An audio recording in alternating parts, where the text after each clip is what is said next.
The red dragon shoots flames from its mouth. A man with long black hair holds a sword in his hand. With a confident look, he holds his hand on his belt and says that even if the dragon god had come here in person, he would still have died. Someone exclaims, "Jump." A guy with short black hair and a black t-shirt jumps and says that no respectable person will watch the prologue. It is best to quickly enter the game and take the initiative into your own hands. A notification appears with a system prompt asking whether the player wants to select a class. A guy in a black t-shirt falls down. He controls the system with his finger and says yes, and then adds that he was so busy pretending to be cool that he forgot about creating a character. A system notification appears where it says that the character's appearance is being customized, and then the system asks you to enter a name. Note, there is no renaming function, so you need to be careful when choosing. The protagonist falls into the smoke and chooses the name The Strongest Kindergartner. A system notification appears stating that the player's age analysis does not meet the criteria for selecting this name. The request is automatically rejected and therefore a new opinion must be selected. The main character clenched his teeth. He shouts the name Winter River and falls straight into the smoke. He hits the ground in the newcomer village. An old man in a dark cloak sees a huge explosion. The ground beneath the protagonist has become distorted and his clothing is now torn. There is a lot of smoke coming from it. The protagonist looks at the old man. An exclamatory look hangs over the old man. The protagonist thought that first he should take on the mission. He approaches the old man and puts his hand on the back of his head, and then asks him if he can help him with anything. The old man closes one class and tells the protagonist that he is not worthy. The main character, with an angry expression on his face, asks the old man who he is looking down on. The old man points his finger at the blue slugs and asks the protagonist if he thinks too highly of himself. He adds that everything is simple. You need to go to the entrance to the village and kill the slime to prove your strength to him. Outside the village there are many blue slugs. A system notification appears informing you that the Prove Your Strength mission has been accepted. The main character shouts, "Yes." A system notification appears with an introduction stating that the brave adventurer must kill the slime to prove his strength. The main character stands behind one of the slimes. He materializes a stick from his inventory and says that if he, Winter River, had not been born, this village would have remained forever without protection. The protagonist hits the slime with a stick and deals 5 damage to it. He asks if the starting damage in this game is really that low. The slime makes an angry expression on its face. She jumps on the protagonist and hits his stomach, causing the guy 50 points of damage. The slime jumped away from the protagonist. A drop of sweat runs down the protagonist's face and he says that it is impossible for the slime to have 10 times more damage. The main character runs away from the slime. He opens a system window with information about the character and asks what is happening. He notes that even the slime can't win. He has 1 level, 100 health, 2 strength, 1 defense, 0 reputation, 0 luck, and also has a discovery skill, which shows basic information about creatures and objects 5 levels above the character. The protagonist looks around and says that he got stuck on the slime for the first time after just entering the game and that other players are probably still watching the cutscenes and he still has enough time to figure out a way out before they arrive. He notices something. He looks at the guard of the beginner village and thought that it seems that they are only level 5 here. The protagonist approaches the guard and asks if he can ask a question, and the guard replies no. Drops of sweat are running down the protagonist's face and he thought how it happened that he behaves the same as the headman, and is it really that all the people in this village are not friendly to newcomers? The guard with a stern expression tells the protagonist that they, the adventurers, should first think about how to protect themselves from the slime, and then adds that he will tell him, but it will cost 10 gold coins. He tells the protagonist not to even think about asking him for help. The protagonist smiles and tells the guard to take a closer look, and then asks who else is there besides him. The protagonist raises his index finger up and says that there is 1 coin less. He adds that if the guard doesn't want her, he will find someone else. The guard thought that this was true. The elder had recently said that many adventurers would soon arrive here and new opportunities would appear. He wonders how it happened that after so long, only this guy ended up here. He thought that besides, he only earns 50 silver per month of work, and 100 silver equals 1 gold coin. And the protagonist probably doesn't know this. The guard tells the main character to wait. A drop of sweat runs down his face and he asks the main character what help he needs. The main character smiles maliciously and his eyes glow with a golden light. The main character tells the guard that he wants advice from him, and the guard extends his hand and says that he will help with this. The protagonist is enveloped in a golden aura and a system notification appears, where it is written that the Cairo soldier from the beginner village taught the protagonist the basic level 0 sword skill. He also taught the protagonist basic double strike level C. A system notification appears with information about basic sword level. Introduction. Only by mastering the basics can you achieve perfection in the art of fencing. Effect, strength +5. Limitation. With a sword, 100% of the effect is achieved. With other weapons, only 50%.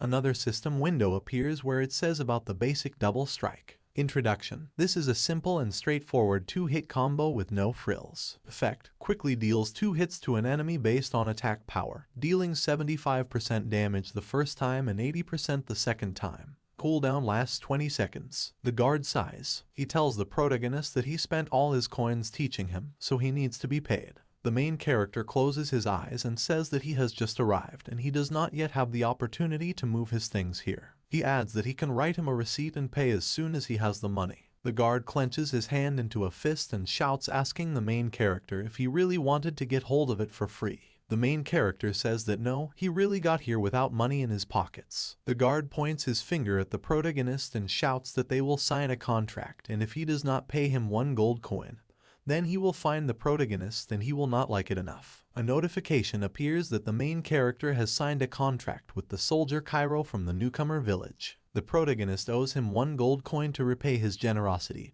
and if he breaks the contract, Cairo will hunt him and will not regret it. The protagonist, with a smile on his face, asks the guard to add 1 more coin in exchange for his equipment. The sun is shining in the sky behind the clouds. The main character in guard armor and with a sword on his belt says that he talked him out of it for so long, but in the end he persuaded him to give up the equipment. The protagonist opens the system window, wearing leather armor of a white level soldier, the defense of which is 2-2. Description: newbie village soldier uniform. He is also equipped with a white level soldier's iron sword, which has a strength of 3-3. Description: sword of a soldier from a beginner village. The protagonist imagines a pyramid where the equipment levels are listed from worst to best: white, bronze, silver, gold, dark gold, spirit, earth and heaven. The protagonist puts his finger to his chin and says that his equipment has a white level. Obviously weapons of this level are just garbage.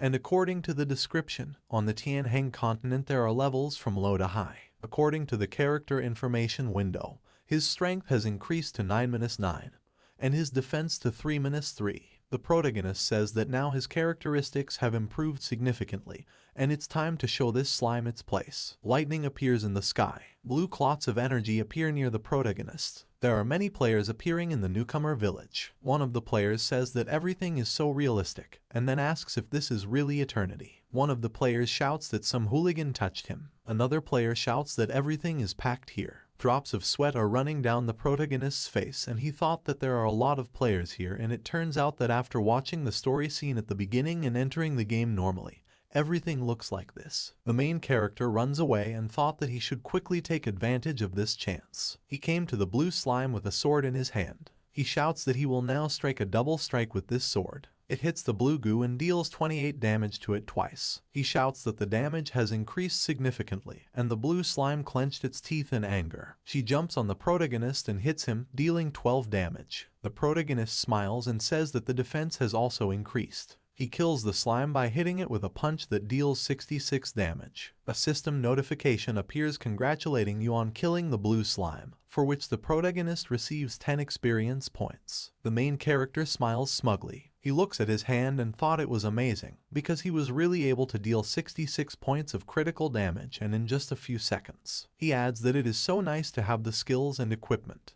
The protagonist hits another of the slugs. The protagonist is enveloped in a golden aura and golden waves emanate from him. The system congratulates the main character on reaching level 2, due to which his strength and defense are increased by 1, and his health is increased by 100. The sun appears in the sky. The protagonist thought that the efficiency of killing slugs had increased and he could continue. 2 hours later, a player with red hair shouts that the slime is so difficult to defeat even in a team of 4-5 people. A man with short black hair says they are doomed. A guy with red hair says that they won't even get out of this village. An old man with glowing red eyes watches them and thought that these adventurers were good for nothing. Winter River, Level 3. The protagonist with a smug expression on his face holds a bag in his hand and says that he has proven his strength. He throws the bag on the floor in front of the old man. A few slug kernels spilled out of the bag. The old man says that there will still be a couple of adventurers left who have enough brains for this. The system congratulates the protagonist on completing the Prove Your Strength mission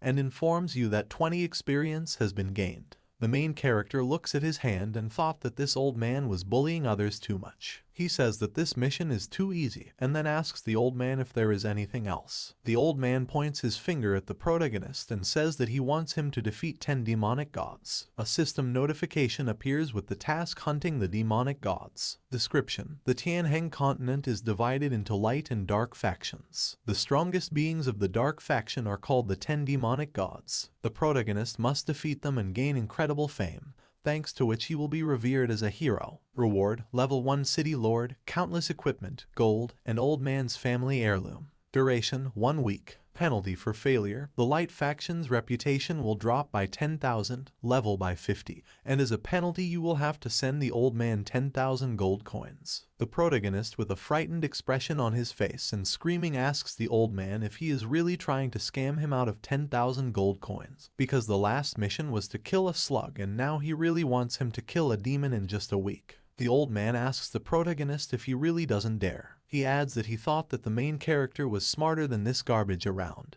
but apparently he was wrong. The protagonist remains silent after the old man's words. The main character with a smile on his face says that he will now do the quest. Winter River, Level 3. The main character approaches the old man and says that he will take this task, but the consequences after his failure are too severe.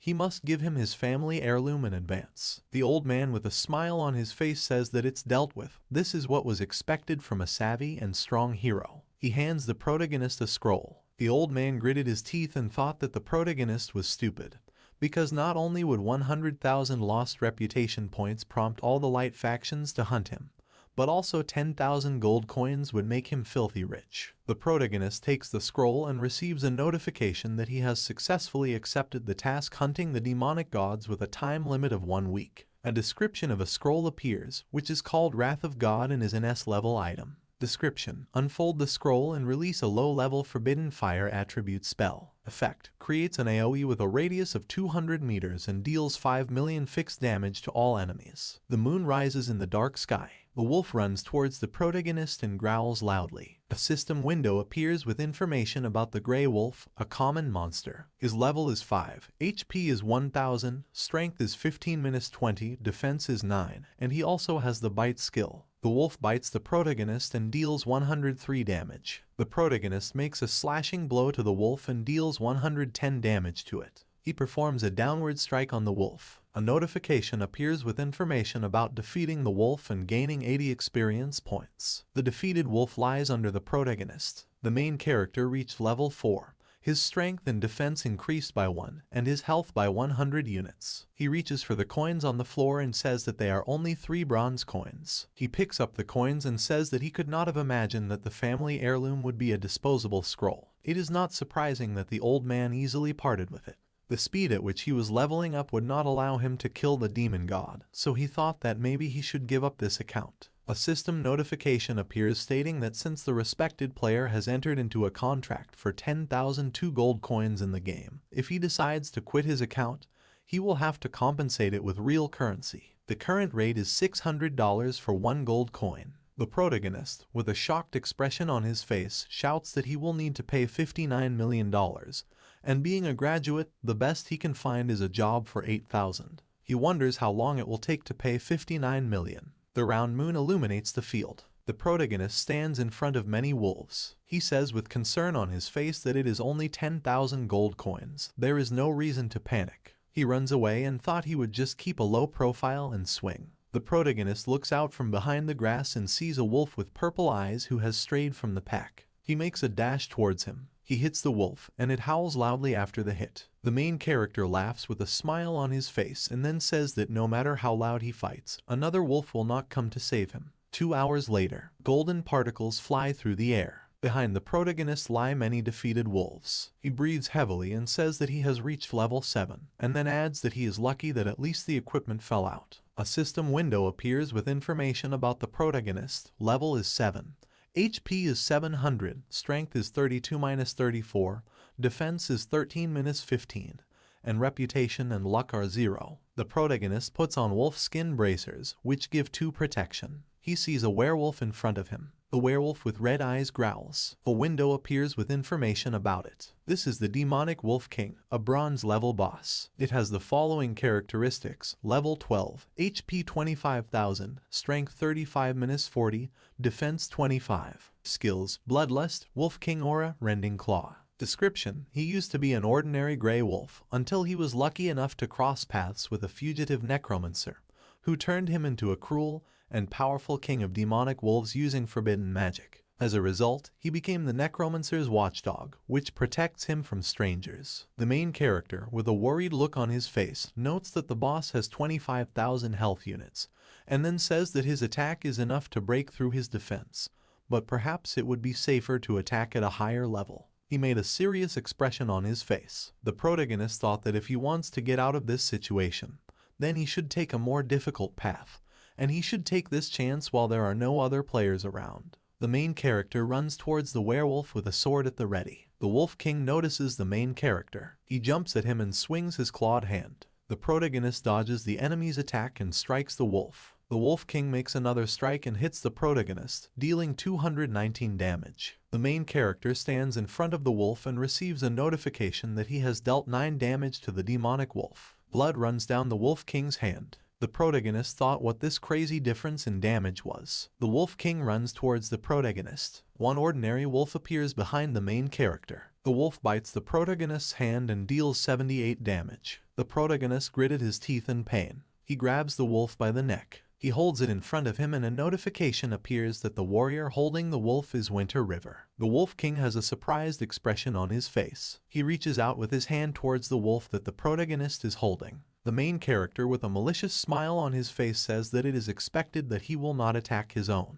He uses a basic double strike several times, hitting the Wolf King for 7, 9, 8 and 7 damage. The Wolf King clenched his sharp teeth. He makes an attack with his clawed hand. The protagonist, with a satisfied expression on his face, asks the boss to come to him. He makes another attack on his enemy. 2 hours later, the Wolf King is enveloped in a blue aura. The blue aura is replaced by streams of red energy. The Wolf King has 12,510 health units left out of 25,000. The protagonist clenched his teeth and said that the next phase had really begun. A notification appears that the phases are a random number generator installed by the staff of the game Eternity into monsters. It doesn't matter whether it's a normal monster or not. Everyone has a chance to advance to a higher phase and become stronger. They can even switch to 3 phases, and the likelihood of a monster leader changing phases is much higher than that of a normal one. The red energy enveloping the boss becomes even stronger. A system notification appears that the Demon Wolf King has used the Bloodlust skill, causing his strength to increase by 15%,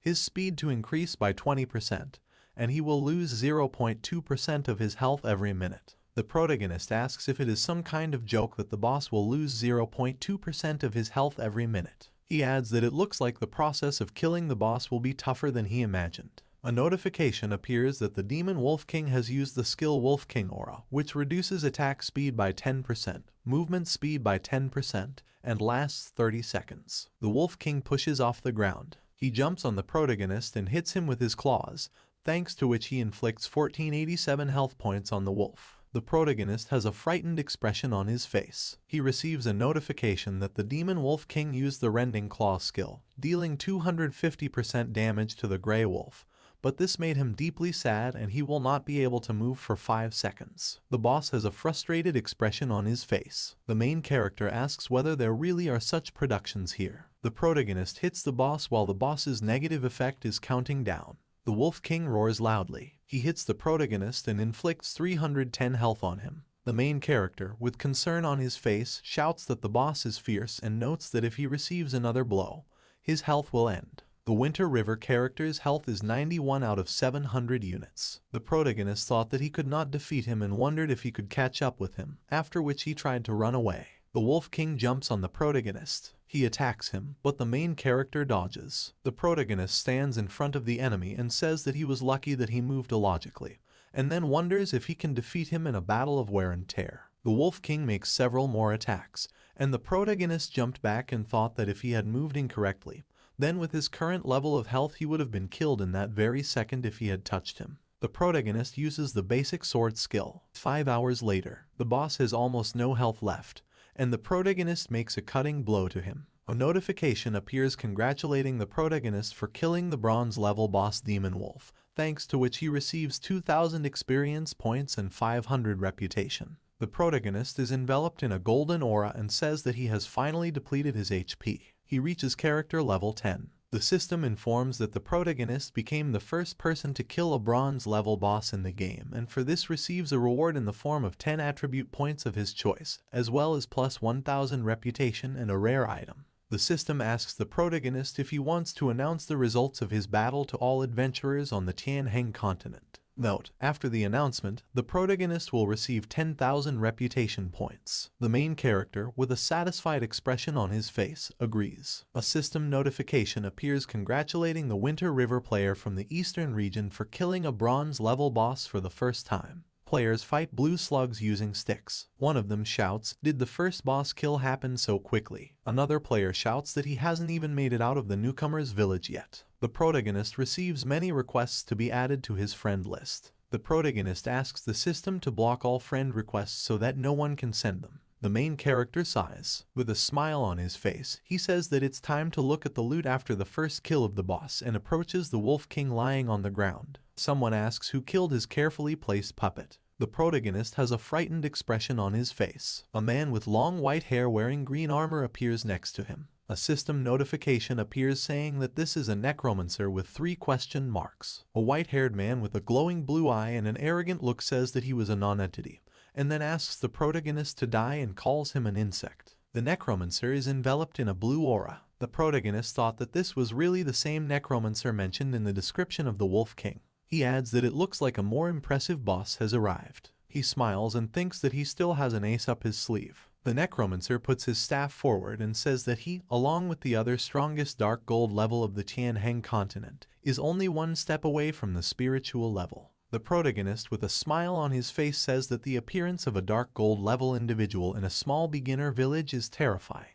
The necromancer asks the protagonist if he really thinks that he can be reborn endlessly, and that he shouldn't be afraid of death just because there is a goddess who protects this life. He calls the protagonist a stupid adventurer, and then thinks that even though he is badly injured and is not in the best state of strength to kill the adventurer, it should be enough for him. The main character sighs and says that as expected from a person from the dark gold level, he even knows this. He adds that before he dies, he has one request and he hopes that the necromancer can fulfill it, being a person from the dark gold level. There is a bright moon in the sky. The necromancer, with an arrogant expression on his face, asks the protagonist what his request is. The main character asks the necromancer if he can let him look at his information page, and then says that this is his last request. He thought it would be great if the necromancer's health was less than 5 million. The necromancer asks the protagonist if he really wants this. He thought that now he was in too bad a state and should not be allowed to look in there and see all the information. The necromancer raises a staff with a skull above him and blue waves of energy emanate from it. He shouts to the protagonist that he wants too much for an insignificant ant. He points his staff at the protagonist, and the main character asks the necromancer if he thinks he's going too far with such and such an excuse. The protagonist puts the scroll forward and shouts that it's not too late to stop.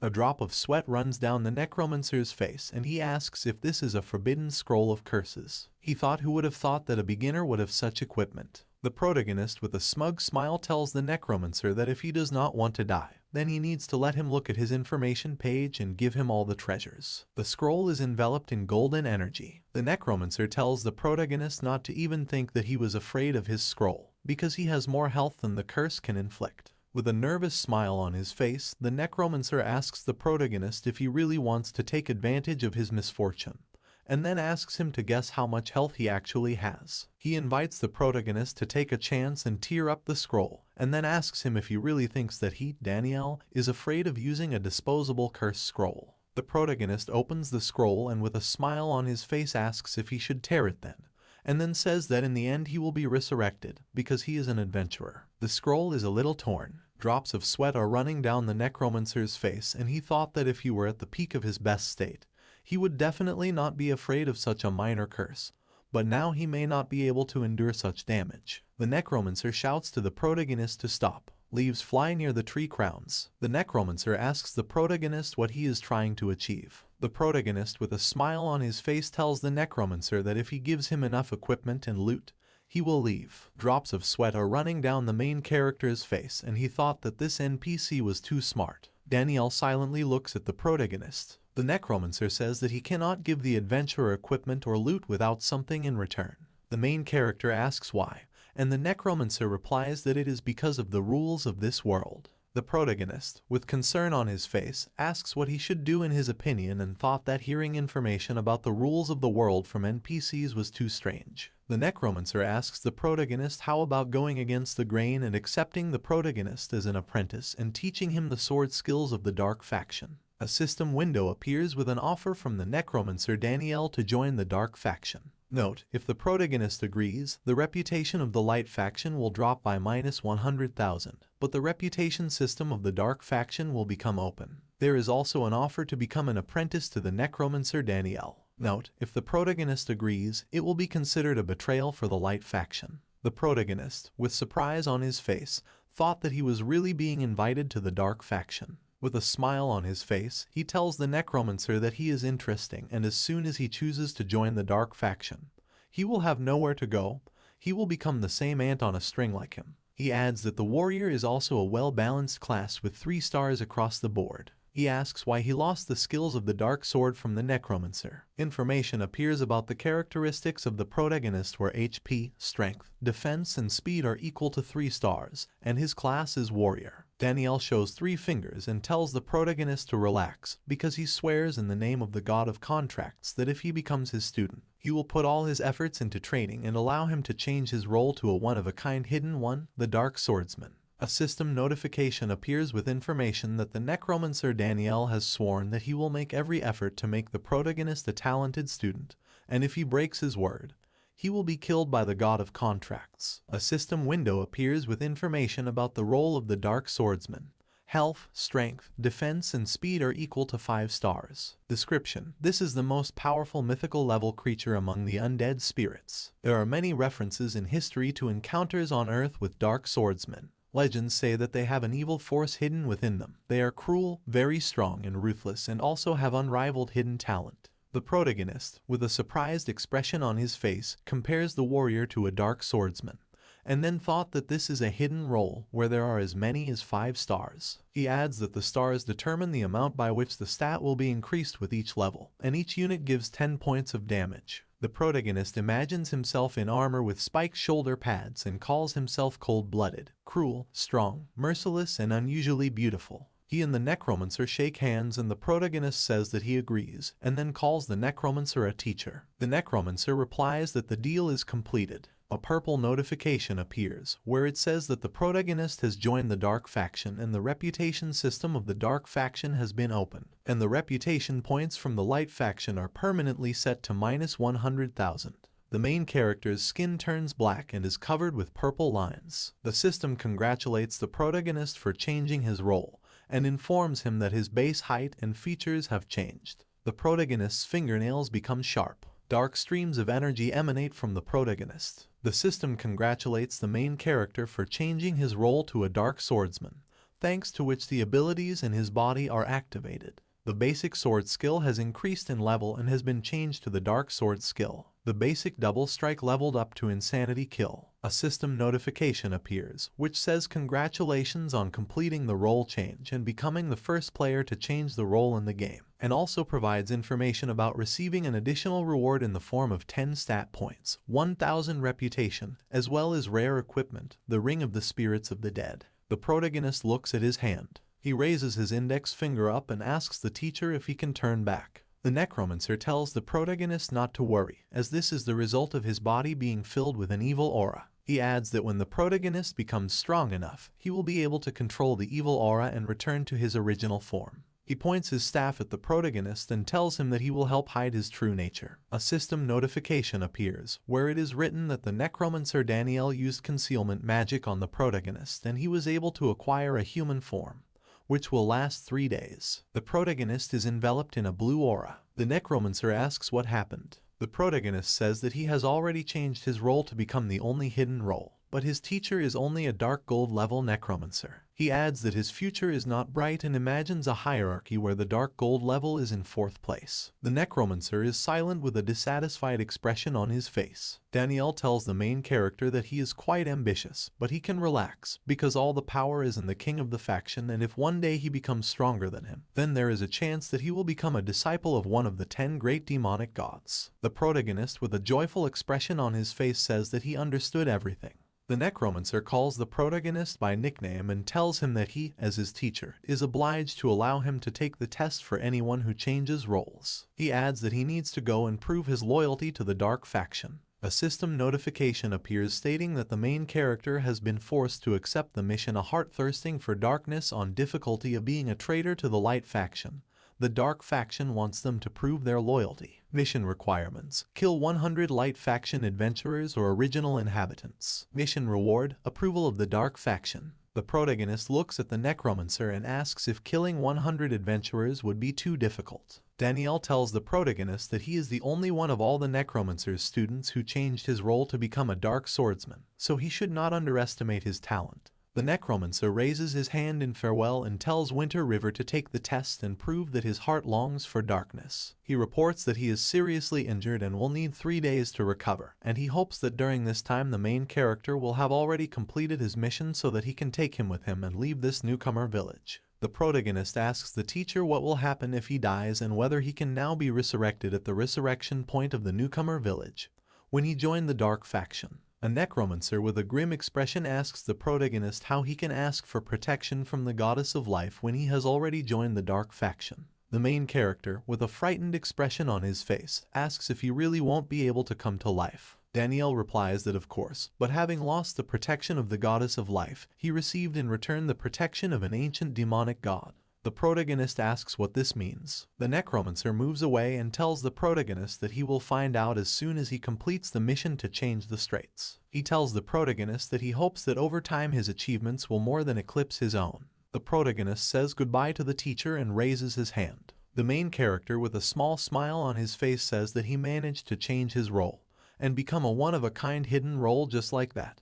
And besides, he got equipment and improved his skills. A purple system window appears, where it is written that the skill Dark Swordsmanship of rank B is a unique skill of the Dark Swordsman. Effect: Strength plus 50. Other effects: Attack speed plus 20%. Limitations: used only with sword-type weapons, with which another 100% effectiveness will be obtained. Effect: only works 50% with other weapons. The protagonist puts on a silver level ring of the dead spirits. Effect: Strength plus 5%. Required level 10. Description: a ring created by a necromancer with special care. The protagonist, sword in hand, looks at the 2 wolves and says that he is still missing several equipment slots, so he will have to use them to test his new skills. He hits the wolf and a black and purple wave of energy emanates from him. The main character finds a wolf skin helmet and puts it on himself. With a smile on his face, he says that he is lucky because the slots for equipment are filled and there are still a couple of extra ones left. He adds that when the time comes, he will sell them in the village. The protagonist's inventory includes bracers, a breastplate, a dagger, and pants. The red-haired guy pushes the protagonist away by holding his face and shouts at him to go away.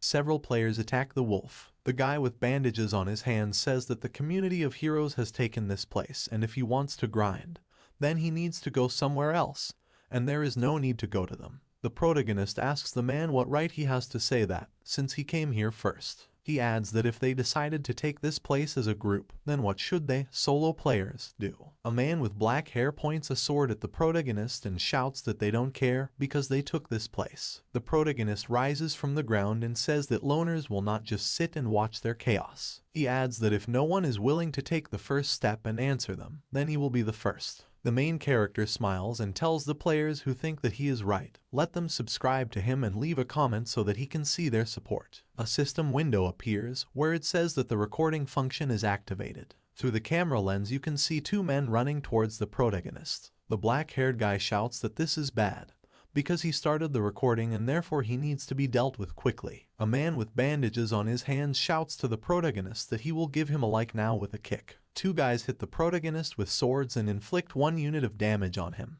The smiling protagonist says that there is a saying, if he doesn't go down to hell, then who will? The protagonist combines a sword swing and deals 1487 units of damage to one player, and 1369 units of damage to another. A red system notification appears with the information that he killed the adventurer world in chaos and received 35 experience points, and also killed the adventurer dragon rider Yin Jeeping and received 27 experience points. The protagonist opens his eyes wide in surprise. He thought that after changing his role, his characteristics were simply incredible and ordinary players could be defeated simply in an instant. A system window appears with information about the protagonist, according to which he is level 10 and has the following characteristics.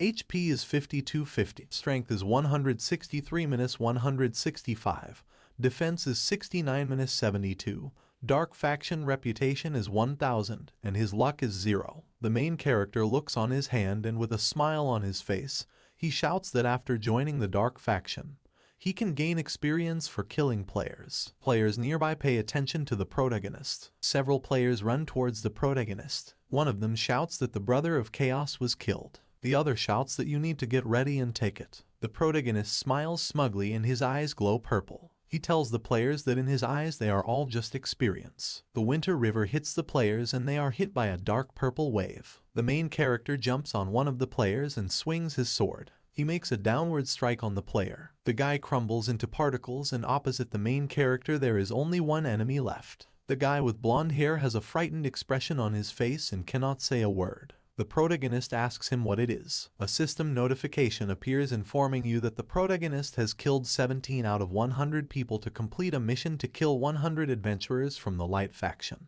The protagonist makes a sword attack while dashing and deals 1541 damage to the blonde, and when he is behind him, asks if he is cute. Winter River, with a displeased expression on his face, tells the United Heroes not to blame him, because they were the ones who provoked him first. He receives a notification that the recording has been saved. There is a full moon in the sky. The protagonist looks at the people standing near the temple and thought that he needed to sell the accumulated equipment. He shouts that he sells equipment and only accepts cash, and then asks if anyone wants to buy equipment from the Grey Wolves. The guy with short black hair says that this is the Winter River from the announcement of the first murder. The guy in brown clothes says that even slime can't kill yet, but here they are already selling equipment from wolves. The white-haired guy says that although this is low-level equipment, the game has just begun, so even it is very valuable. A guy in brown clothes raises his finger up and shouts that he pays 500 apiece. A man with short black hair shouts that he is offering 1,000 coins for one piece. The main character raises 2 fingers up and exclaims that the highest bid wins. The guy with the shoulder pad on his right shoulder exclaims that he pays 10,000 and takes everything he has,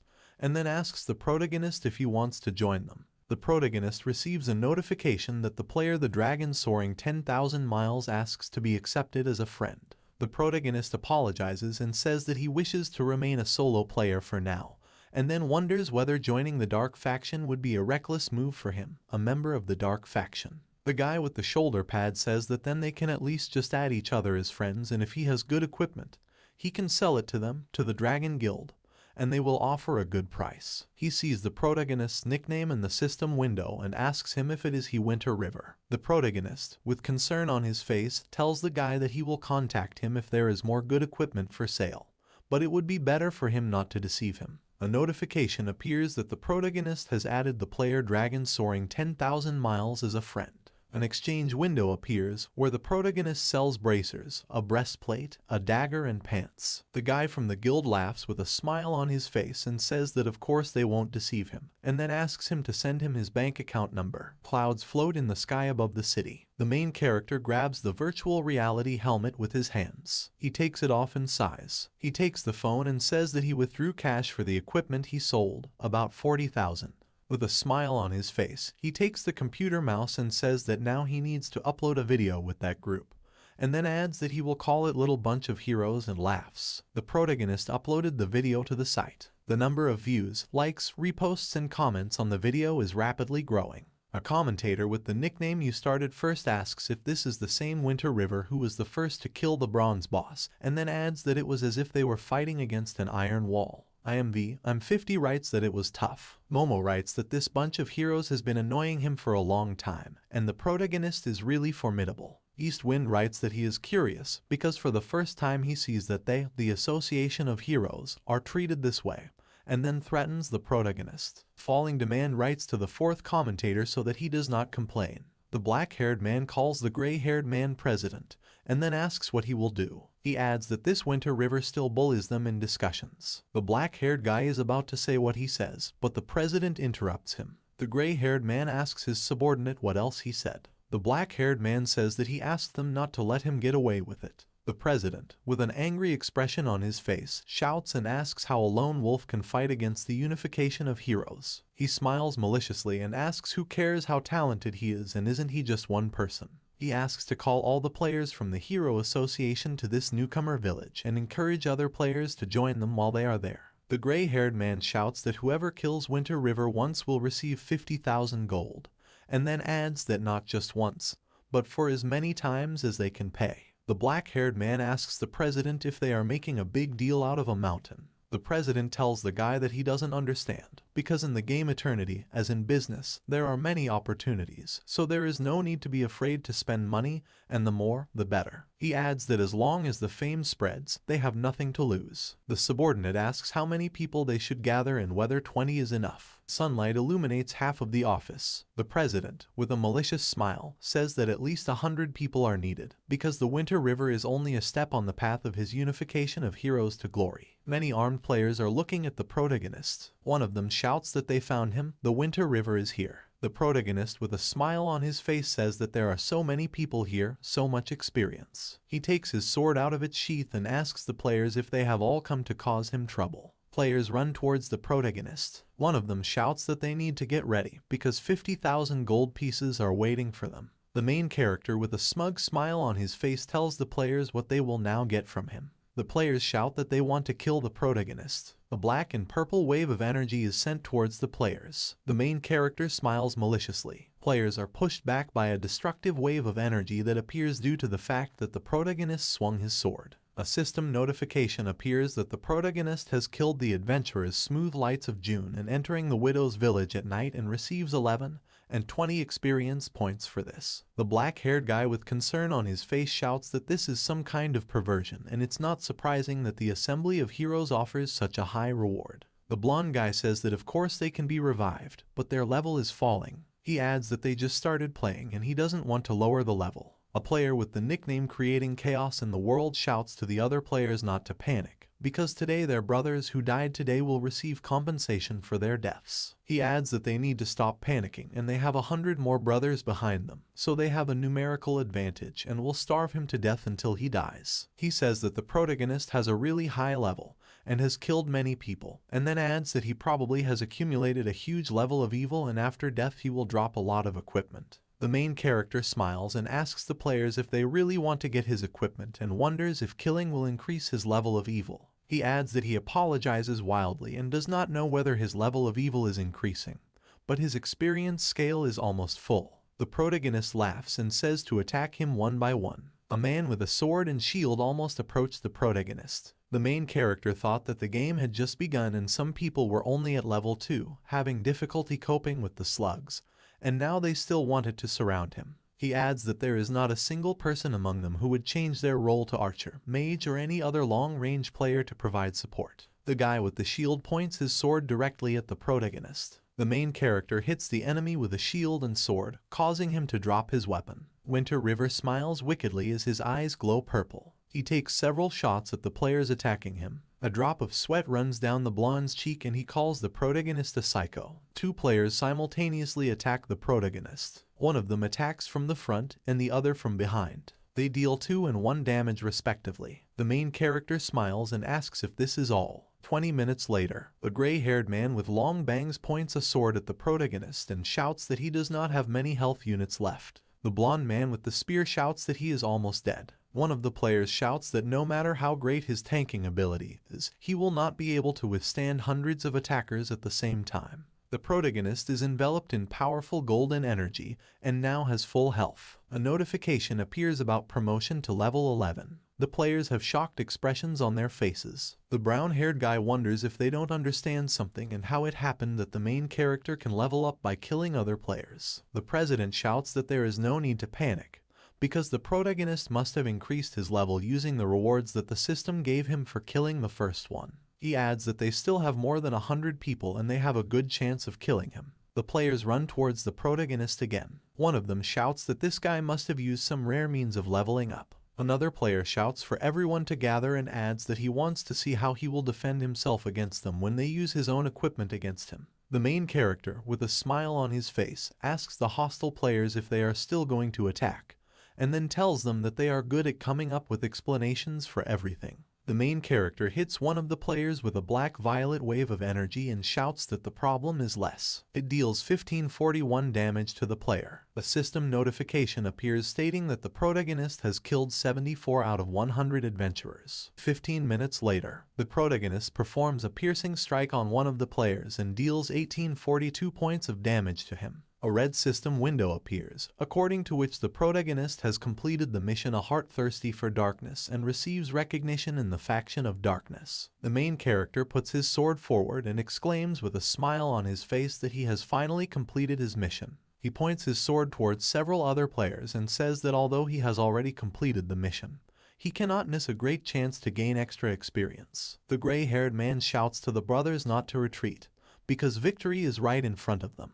The main character makes a cutting blow to several enemy players at once. The president looks at the main character and thought that they, the Alliance of Heroes, had summoned more than 200 people, not counting those who had already come running back after the resurrection. He wonders why this guy is still so fast, and then adds that it's like seeing a ghost while still alive. 5 minutes later, the players surround the protagonist. One of them shouts that the main character is almost dead and he is finally almost dead. Another player shouts that they need to get ready to fight for equipment. Black and purple streams of energy emanate from the protagonist's sword and he asks if they are really going to kill him. The protagonist emits golden energy and his health is fully restored as he has leveled up to 12. The protagonist with a crazy smile tells the players to work harder as his equipment is almost worn out. The president gritted his teeth and wondered why everything turned out the way it did. A guy with brown hair asks how the protagonist leveled up again. The bald man in armor asks since when can a player gain experience from killing others. Winter River smiles maliciously and asks the players if they really prefer to be cowards while the entire internet is looking at them and if they are not ashamed.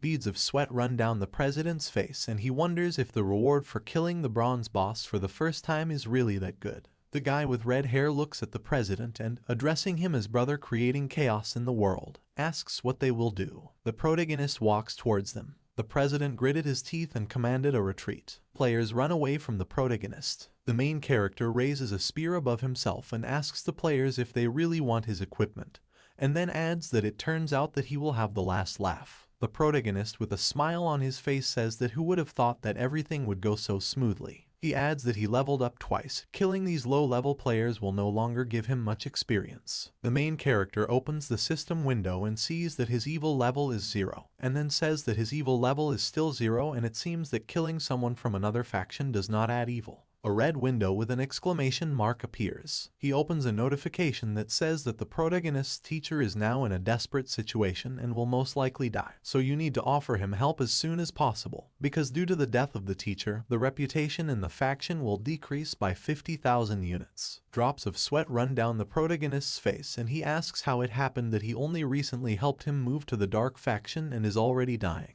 Winter River runs into the gorge and exclaims that he hasn't even left the newcomer's village yet, and then asks how he can leave here if he dies. He runs among the smoke and covers his face with his hand. The man with the spear tells the Necromancer Daniel that he must admit defeat. The old man smiles maliciously and thought that for the Necromancer he could get a big reward in the Light faction, and if he killed him, he could get a chance to enter the church for further training. The old man points his spear at the Necromancer and says that he spent several months tracking him down and finally found him here. The Necromancer smiles evilly and tells the old man that he already has one foot in the grave and he shouldn't be so confident of victory. He adds that the old man should not hope to scare him by the fact that he is a higher rank. The old man and the Necromancer look away. The protagonist runs out of the bushes with a sword at the ready. The old man, with surprise on his face, asks the main character if it is really him. Winter River asks the old man how he ended up here. The inscription Pyromancer appears above the old man. With a gloomy expression on his face, he tells the protagonist to leave this place. The main character wonders who this old man is, because everything except his name is marked with question marks, like Danielle. The old man opens his eyes wide in surprise and shouts that the protagonist has an evil aura, and then asks him if he has really gone over to the side of evil. The main character, who is enveloped in black and purple energy, exclaims with a smile on his face that he is a good and law-abiding person. The pyromancer smiles and thought that the protagonist is a devil's spawn, and if he kills the necromancer and drags this brat to the Church of the Light faction, he will definitely receive many rewards from the followers of the church. The main character asks Daniel if he can win. The necromancer, with concern on his face, says that until the main character came, he had a small chance of winning, but now he will definitely lose. The main character, with an alarmed expression on his face, asks what they will do then. The necromancer replies that now they can only do one thing. He adds that he can secretly open a teleportation gate for them to escape,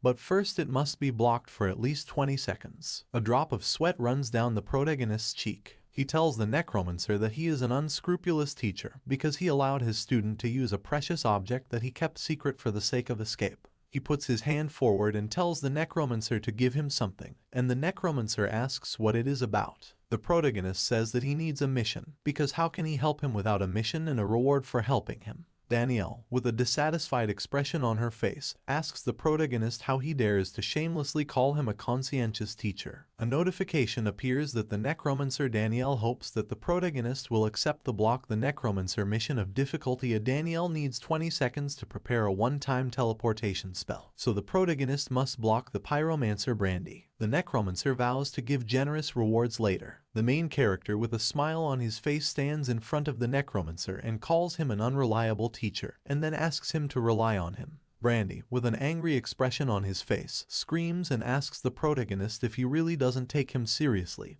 and how dare they conspire so loudly right in front of him. Winter River puts forward her hand with a scroll and shouts to the old man not to move, because otherwise he will not be so polite. Golden energy emanates from the symbol of the sun on the old man's spear, and he screams and asks the protagonist if he knows who gave him this thing, what he is holding, and does he really think that he can withstand it with the help of a forbidden curse. Brandy thought that he shouldn't have given him the scroll in the first place. The protagonist reveals the scroll, and then tears it up and says that the old grandpa from the newcomer village gave it to him, placing a lot of expectations on him. He adds that it is specially designed to kill demonic gods like him. A huge dragon appears from its mouth, destructive crackling energy emanates. She heads straight for Brandy. The old man clenched his teeth and, calling the protagonist a puppy, tells him that they are on different sides. Danielle shouts that the teleportation is starting. A huge amount of purple energy emanates from the necromancer. The main character and the necromancer disappear, leaving only a magic circle in their place. The guy with the stubble received a golden notification from the system. The notice says that the adventurer Winter River betrayed the Light faction by joining the Dark faction, which angered the rulers of the Light faction. His killer will be rewarded with valuable equipment, as well as a one-of-a-kind hidden role. 2 more players are notified. All players in the newcomer village receive golden notifications from the system. The rabbit looks at the blue light that appears in the middle of the field. He has a shocked expression on his face. The protagonist and Danielle emerge from the blue light, saying that he is saved. A golden notice appears in front of the protagonist stating that he has become a traitor to the Light faction. The protagonist, with a dissatisfied expression on his face, wondered if the players would try to kill him at the first meeting, given the generous rewards they were promised. A notification appears with a system reminder that the protagonist has left the newcomer village and violated the agreement with Kalo, so all residents of the newcomer village will hunt him. Since the protagonist helped the necromancer Danielle withstand the pyromancer Brandy, the mission Kill the Demonic Gods is failed. The main character's punishment: Light faction reputation 100,000, level -50,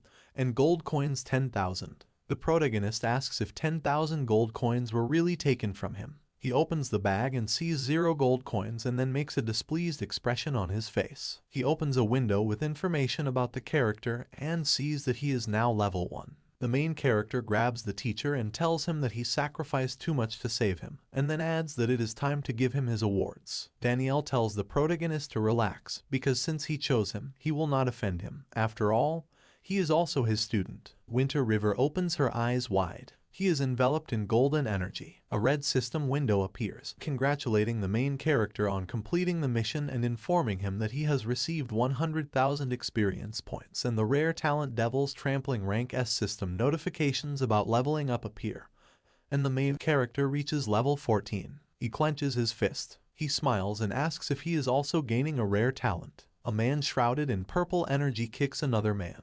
S-rank devil trampling description. This technique can only be learned by living beings who have evil power within them. Once activated, it will deal a double blow to both the enemy's body and his dignity, which is why this talent is so famous in the Tianheng continent. Effect: concentrate power in your legs to use in 2 seconds before activation. Movement speed will increase by 200%, and attack speed will increase by 100%. Cooldown 1 minute. The main character props up his chin and says that although this talent does not cause much damage, it has enormous power to humiliate people because the blow is delivered directly to the enemy's face. He adds that in one word, powerful. Danielle tells the main character that this talent was lost through the centuries and he accidentally stumbled upon it in the crypt of a powerful man. He says that it's a pity that he is a magician and is not strong enough to use it. He adds that he could not study it and therefore simply kept it, and the main character became its happy owner. He says that he believes that the main character will get much more from the dark faction by using this skill. The main character says that this talent does not use weapon bonuses in any way, and then asks if its damage will be too low. Daniel, with a serious expression on his face, says that he has already mentioned that the devilish trampling seems to be stuck in time and many strong personalities in the dark faction would like him to pass this talent on to them. The main character with a smile on his face says that then everything is great, and then asks the teacher if there are any more awards. Danielle asks the main character if he really still wants it and tells him that he shouldn't be so greedy. He adds that the main character thinks that he lost, but in fact, although he spent a one-time scroll with a forbidden curse, he received a rare S-rank talent that was lost in time. The main character smiles and says that he doesn't think he lost, he just wants to grow faster. The Necromancer goes forward and tells the main character that if he wants to grow, then practice is necessary, and equipment is nothing more than an external factor. He adds that they need to go, because although the Plane of Storms does not belong to the Light faction, it is also not under the jurisdiction of the Dark one. He tells the protagonist that he will lead him to a place that is protected by demonic gods. They enter the gorge. The main character asks the teacher what he means when he talks about protecting the ancient gods. The teacher walks towards the currents of air and says that first they need to get to a safe place. He adds that he is now too weak to give the main character the protection of the demonic gods. An hour later, Badlands. The main character and the Necromancer are walking along a stone gorge, and behind them lies the skull of a monster with horns. Danielle turns towards the protagonist. He takes out a small bottle of potion and says that his wounds are almost healed,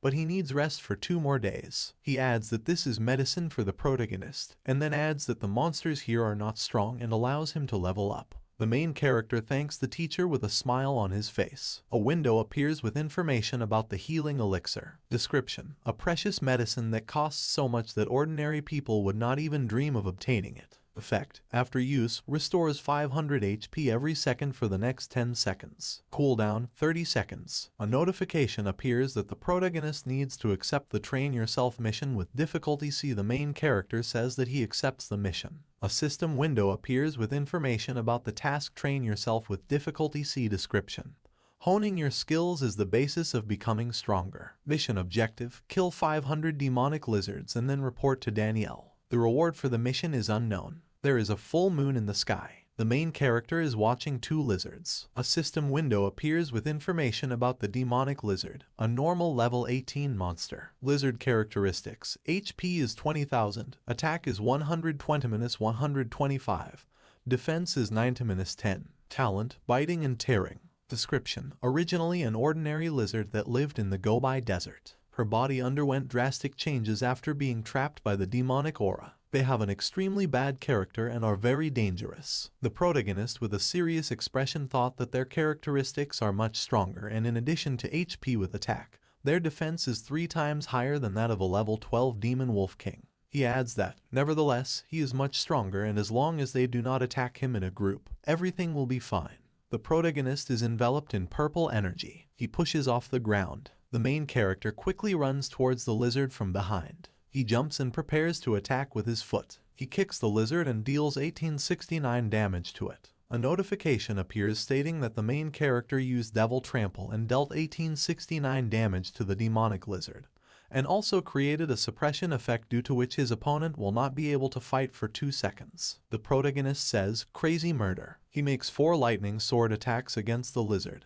dealing 804, 870, 943, and then 1074 damage. The lizard opens its mouth with sharp teeth. She bites the protagonist's leg and deals 402 damage. Winter River smiles and tells the lizard that she does a good amount of damage, but it was unfortunate that he was her opponent. The main character stabs the lizard and kills it. For defeating her, he receives 500 experience points. A system window appears with information about the protagonist who has reached level 14. He has the following characteristics. HP is 7350, attack is 187-190, defense is 89-82, reputation is 1000 in the dark faction, and luck is 0. 3 lizards pay attention to the protagonist. The main character makes a cutting blow to several lizards and thought that he would maintain some distance so as not to be pinched. A wave of black and purple energy hits the lizards. A couple of minutes later, the protagonist makes a stabbing blow to the lizard. Next to him lie 4 corpses of lizards. A system notification appears in front of it. The protagonist was contacted by the dragon soaring 10,000 miles. He informs the protagonist that he has recently become famous because all the forums are buzzing about how to kill him. The main character collects coins from a dead lizard. He looks at the hand and sees 1 silver and 2 bronze coins, and then says that there is still too little money falling. The interlocutor asks the protagonist if he wants to sell his character. The main character asks about the sale with a surprised expression on his face. With a dissatisfied expression on his face, he thought that it was probably something like, "We help each other." He kills him and receives a reward for the murder. He adds that he has already joined the dark faction and if he is killed even once, his account will disappear. The main character refuses. The interlocutor offers 20,000 and the main character opens his eyes wide. He thinks that now is only the first days of the start of the game, but he can already offer 20,000 and even if his account is destroyed, 20 million will be enough to become filthy rich and live at the top of life. He clenches his hand into a fist and thinks that if it weren't for the Dark Swordsman's excessive way of increasing his power, maybe he would actually consider selling the account. He adds that 20 million is a lot, but he wants even more. Winter River, with a serious expression on her face, answers her interlocutor that no and adds that the punishment will be serious, and not simple like the usual lowering of the level. The dragon soaring 10,000 miles answers the protagonist that okay, but this is more due to the fact that there is now a very high reward for his head and until this ends, there will be people everywhere who want to kill him. He adds that once the protagonist dies, all benefits will be lost. The main character responds by saying that there is no need to worry about it, because the reward for him is so high for a reason. The interlocutor replies that he understands him, and then wants to spend an unforgettably fun time in the game.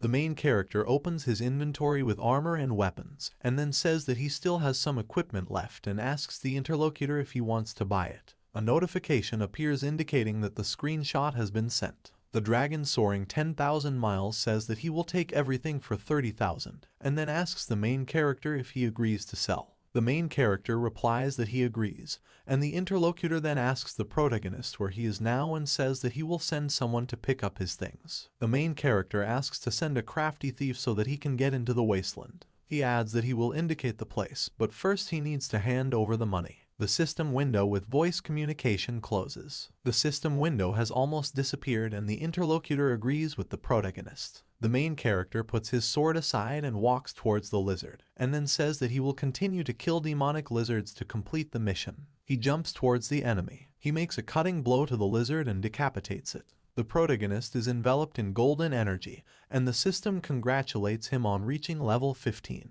The protagonist's skin becomes dark again. Purple lines appear on his body and he wonders what is happening and if he is evolving. A system notification appears with information that the protagonist has reached level 15, and the power of the Dark Swordsman has awakened, thanks to which he is learning the power of death talent. The protagonist is enveloped in purple energy. A system window appears with information about the death force of rank. A description. The Dark Swordsman is another version of the undead swordsman. He walks on the border between life and death, but is perfectly aware of himself. His recovery ability is terrifying, and even the sacred light has a hard time controlling him. Talent effect, outside of combat, restores 0.5% of HP every second, and in combat, this effect is reduced to 0.1%. Winter River smiles and his skin returns to normal. He says that this is essentially a divine technique and in 1 minute he will restore 30% of his health. He adds that if he can't win, He can run away and then come back with full health and fight again in less than 4 minutes. The dragon, hovering 10,000 miles away, tells the protagonist that he has transferred him 30,000.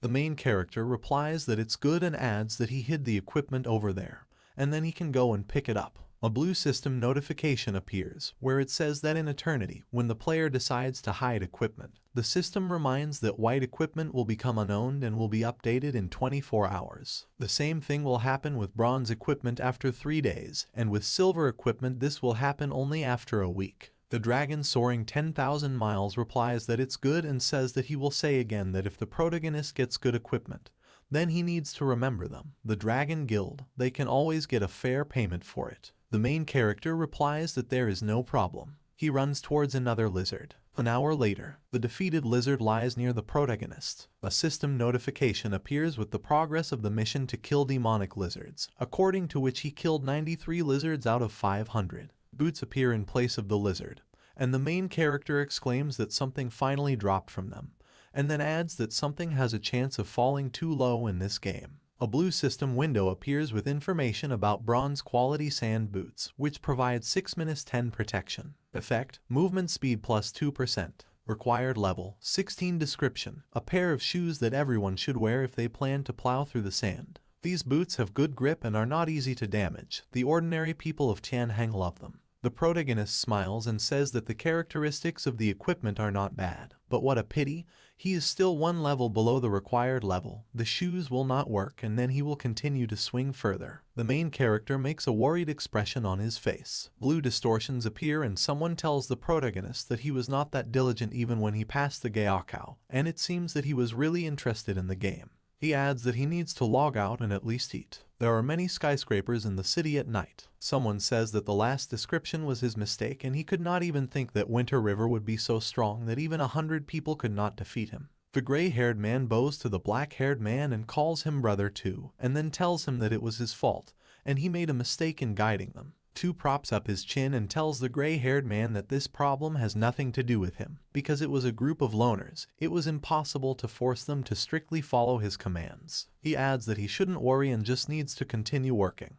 The gray-haired president asks Tu to also go and rest early. The black-haired man makes an angry expression on his face. He clenches his hand into a fist and says that he and the Winter River have a problem, and as long as he plays Eternity, the people who want to kill him will never end. Blue distortions appear in the gorge. The main character appears at the site of distortion. The main character pays attention to something. The lizard hits him with its tail and deals 10 damage. Her red eyes glow brightly. The protagonist pushes away, losing some of his health, and shouts that young demonic lizards have no idea about honesty. A huge lizard looks at the protagonist. A system window appears with information about the demonic lizard king, a level 20 bronze boss. She has the following characteristics: HP is 100,000, attack is 180-180, and defense is 120. Talents: bite and tear, scatter enemies, poisonous skin. Description: a mutated form of a demonic lizard with enhanced strength that kills mercilessly and is a formidable foe for adventurers. The protagonist smiles and thought that he could kill him since he is a bronze level boss. The main character moves his sword to the side and runs towards the demon lizard king.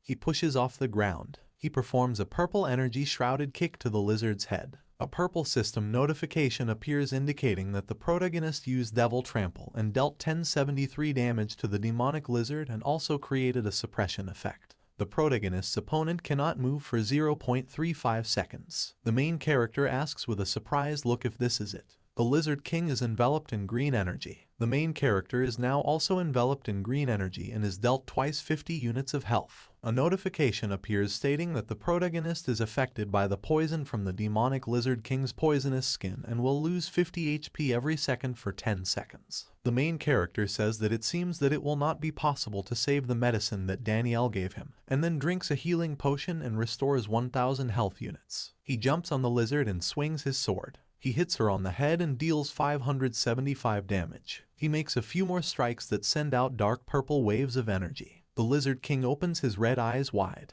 She puts her huge tail in front of her. The main character holds his sword at the ready and shouts, asking her if she is seriously going to pull this off. He dodges the tail attack made by the lizard. The protagonist cuts off her tail with a precise blow. The main character with a crazy smile tells the Lizard King that he will pay for this. He goes around the lizard to the right. A couple of minutes later, Winter River jumps on the Lizard King and hits him. The system congratulates the protagonist for killing the bronze level boss, the Demon Lizard King. The protagonist sees a lot of silver coins in front of him and is surprised at how much money falls from him at a time. He asks what equipment he will drop, and then adds that he can't wait. The protagonist opens his eyes wide in surprise. He sees in front of him a yellow breastplate and a staff with a yellow stone on top of it. A yellow notification appears with information about armor made of bronze rank yellow stone, which gives 22-25 protection. Effect, defense plus 8%. Required level 20. Description: fairly durable body armor. It can be used to hide in the desert and ambush enemies. Another yellow system notification appears with information about the bronze rank demon stone staff, which gives 25-30 attack. Effect: attack plus 10%. Effect: HP gain from attacking enemies with spells plus 5%.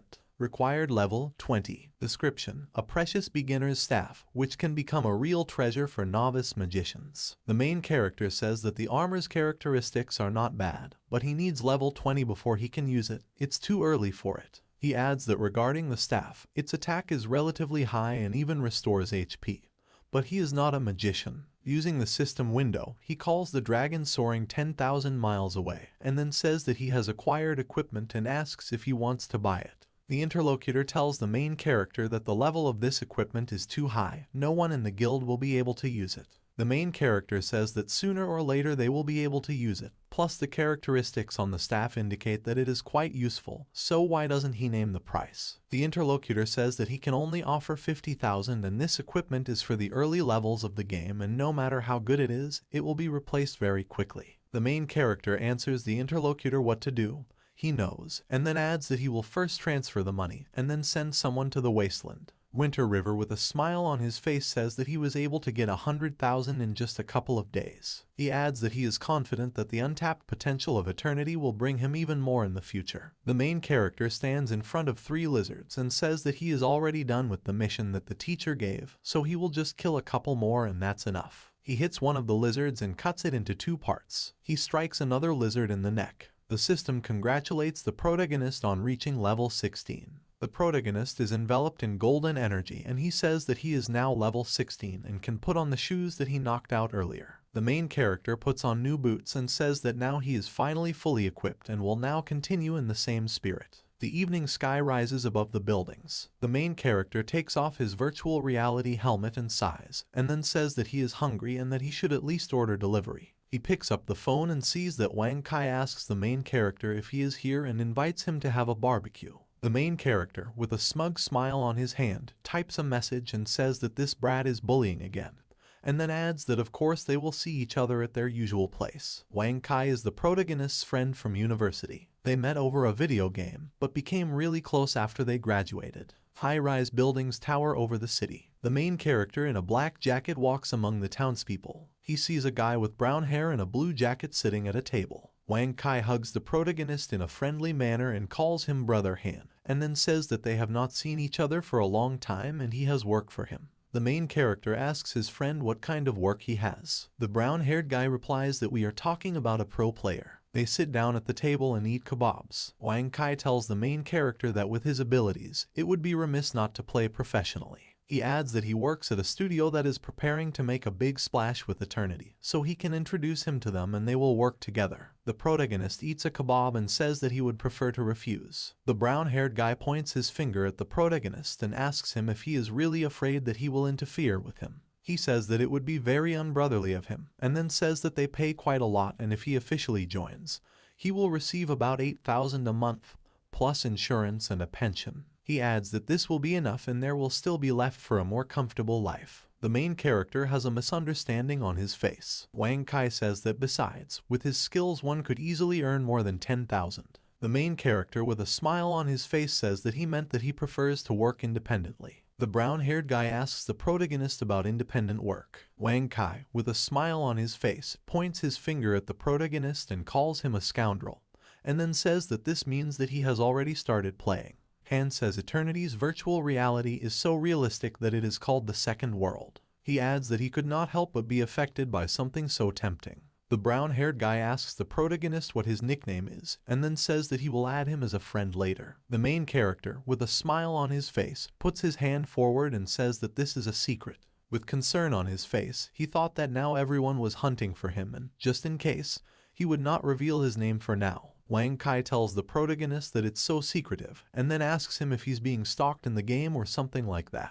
The evening sky dominates the backdrop of tall buildings. Wang Kai tells the main character that he will reveal a secret to him, and then tells him that he heard here that once the player reaches a certain level of power in eternity, he will be able to enter the secret area. The main character asks what secret area we are talking about. The friend replies that he's not exactly sure when this happens, but it seems to happen automatically as soon as the desired level is reached. He adds that this is apparently related to the adventurer's talent, because the Eternity people prefer to use a test to determine the strength of the talent they receive, rather than a lucky draw. The main character asks his friend how he found out about this. Wang Kai replies that he already said that he joined a fairly reliable studio, and they want to make a splash in the game. He gets up from his chair and says that there are enough questions, because it's time for him to go back to work. The game has a yellow sky. Daniel sits in the ravine. He tells the protagonist that he didn't think he would finish the mission so quickly. A drop of sweat runs down the main character's cheek and he thought that he was already sick of grinding.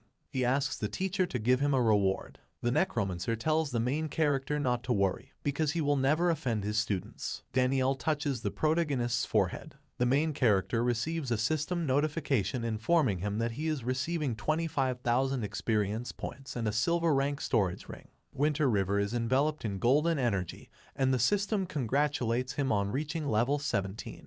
The main character looks at his hand and asks the Necromancer if he really gave him equipment, and even of the silver rank. A green system window appears with information about the silver rank storage ring. Effect: warehouse capacity increased by 20 slots. Description: a valuable item worn by everyone in Tianheng who has power. Thanks to it, you can use or store items and equipment with greater convenience. The protagonist asks the teacher if he knows anything about the adventurer's talents. The Necromancer asks the protagonist about his talents. He says that only a few days have passed since they, the adventurers, came to Tianheng and still have not collected their talents. He adds that it is natural that the protagonist would ask this question. The main character asks Daniel if he can be a little more specific. The Necromancer says that when they undoubtedly become as strong as the inhabitants of this world, they will be able to enter a special secret space and undergo a special test there, and after the test they will have about an hour to obtain the desired talent. He adds that these talents are like balloons, each a different color, and when they choose a talent they like, they can leave. The main character asks if they really give you a whole hour to choose from. Daniel, with a smile on his face, says that it's not that much. The truth is that most talents are quite ordinary,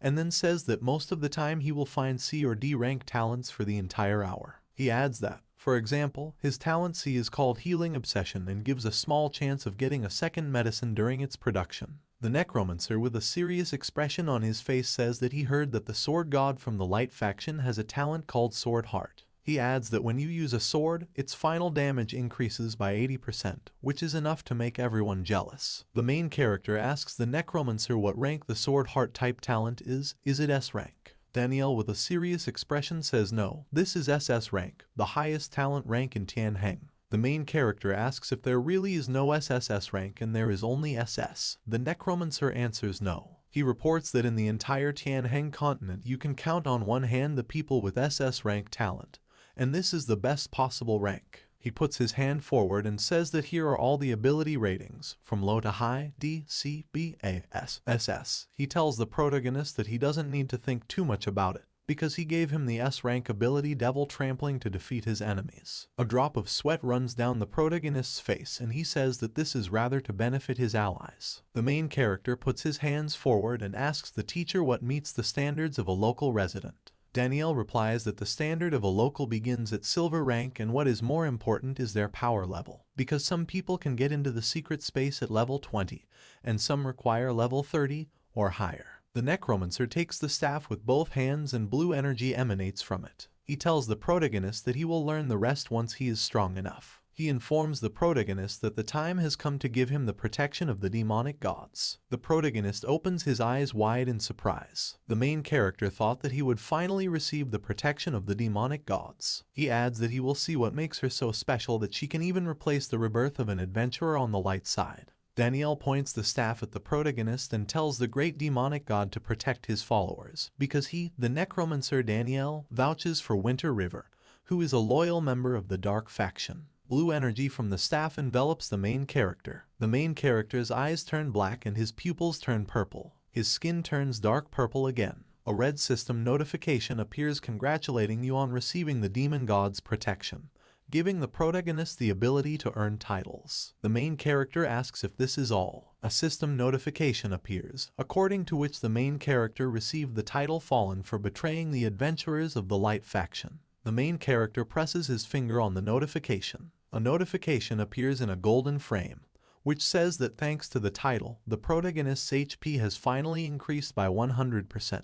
A system window appears with information about the protagonist. It says that he is a Fallen One, Winter River, a level 17 bronze rank boss. His characteristics: HP increased from 8529 to 17,850, attack equal to 207-209, defense equal to 108-114, reputation equal to 1000, and luck equal to 0. Description: a fallen traitor to the Light Faction, who must be killed by brave adventurers, because his death will bring great benefit. The protagonist smiles and says that this is superpower, because he has finally become a boss too, and that means thanks to this title, all of his future HP will be doubled. He adds that he seems to now understand why the bosses have so much HP. Cheating players can respawn indefinitely and trade levels for the ability to continue leveling up and becoming stronger. A demon with wings kills the player with a trident, and then the player returns and defeats the monster. Thus, to maintain balance, the Dark Faction should be more difficult to kill. Above the protagonist, whose body is half turned into a monster, an adventurer and a demon are depicted, between whom there is a plus sign.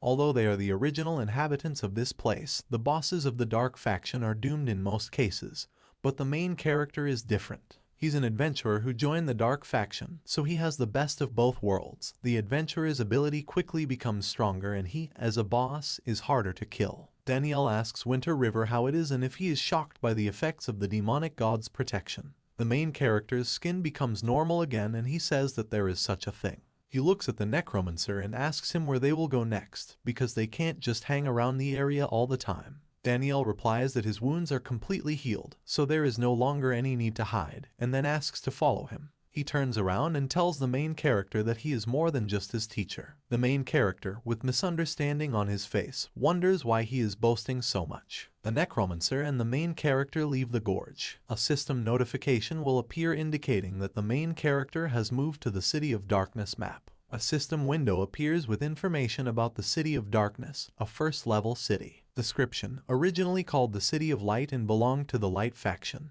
It has been converted into part of the Dark Faction's territories under the leadership of the 10 great demon gods. But the Light Faction's determination to return the city to the light side never ends. A first-level city next to the base of the rulers of the Light Faction.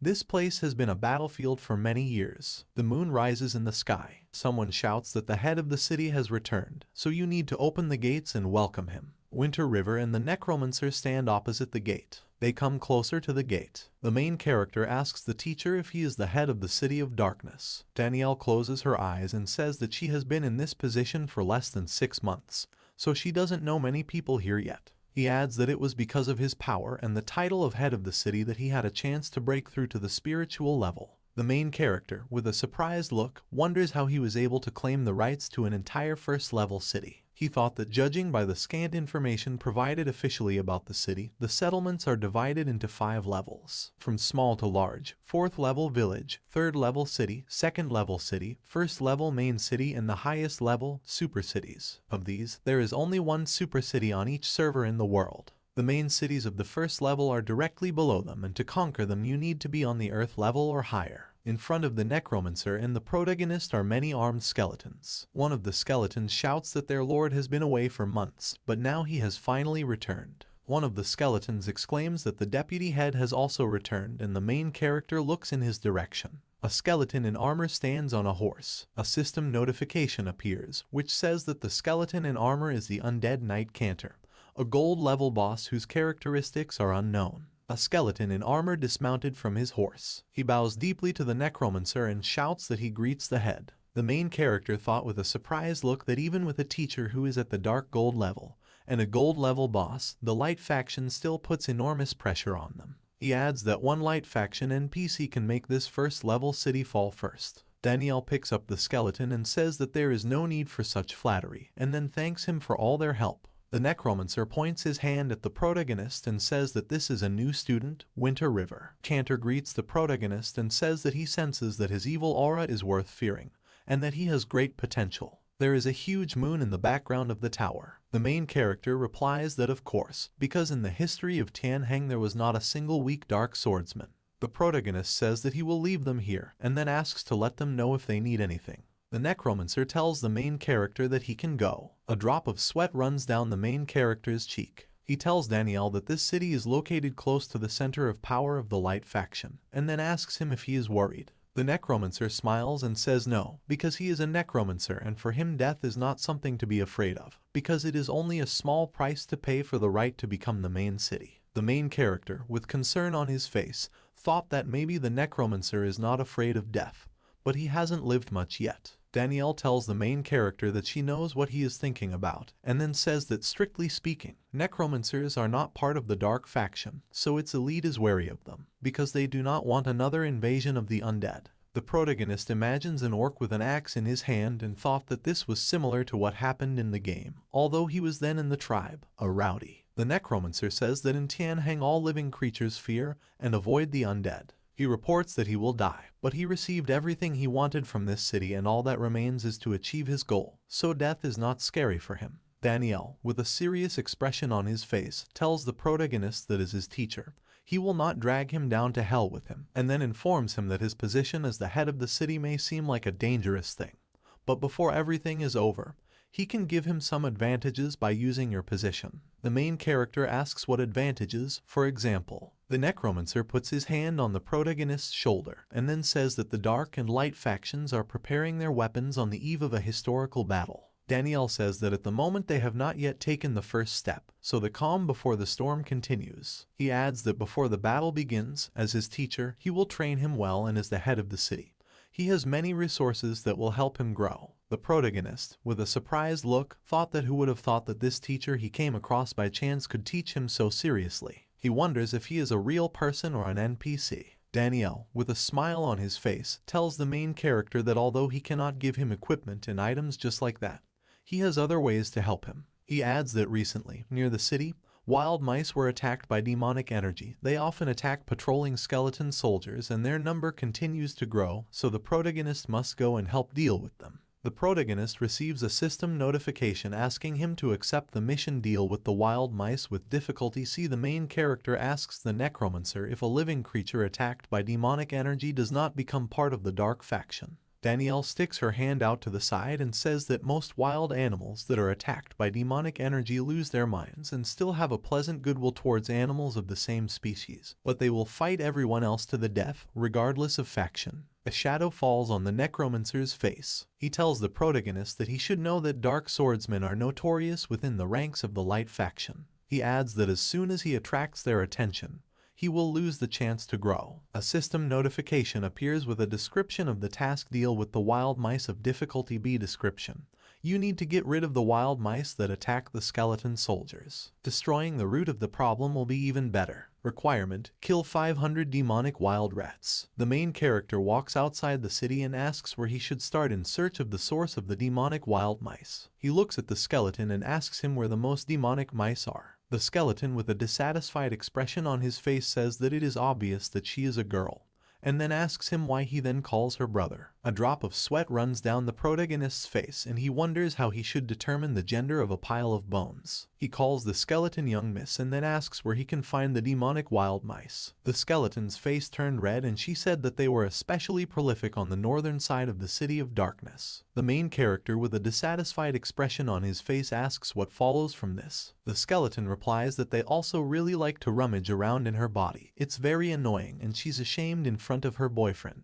The main character enters the gorge. He sees rats with red eyes in front of him. In front of him are many red-eyed rats. He wonders if there are really that many of them. A system window appears with information about the protagonist. A system window appears next to the rats with information about their characteristics. Demonic Wild Mouse is a normal level 22 monster. Their HP is 35,000, and their attack and defense are 70-80. They have the skill Gnaw. The main character, with concern on his face, says that this flock is quite dangerous, and as soon as he provokes one mouse, at least 100 more will attack him. The mice run away from the protagonist and he wonders why this is happening, because he is not moving. A system notification appears informing you that the demonic wild mice have detected an evil aura hidden in the protagonist's body. Drops of sweat run down the protagonist's face and he asks who would have thought that this evil aura would actually work. The main character runs towards the rats and shouts at them not to run away. He pushes off the ground and uses Devil Trample. He hits several rats at once with his kick attack and deforms the floor. He smiles and tells the rats that since they decided to run away, they pose no threat to him. He swings his sword several times and dark purple waves of energy hit the rats. An hour later, the main character makes a cutting blow and gains experience. He makes a downward attack and gains more experience points. 2 hours later, the main character notices that there are bracers on the ground. A system window appears with a description of bronze-grade black iron bracers, which provide 10-12 defense. Protection effect, plus 3%. Required level, 20. Description, a piece of armor carefully crafted by a level 3 city blacksmith. Easily accessible for adventurers. A huge moon rises in the sky. The main character says that it's a pity that he needs level 20 to wear something good, so he'll have to put things in his inventory for now. The protagonist notices a system notification appear congratulating the player Forbidden Zone of the Gods from Manhwa for obtaining a rank B tant and becoming the first adventurer to receive the talent. He also receives additional rewards in the form of talent rank +1, reputation +10,000, free stat points +10.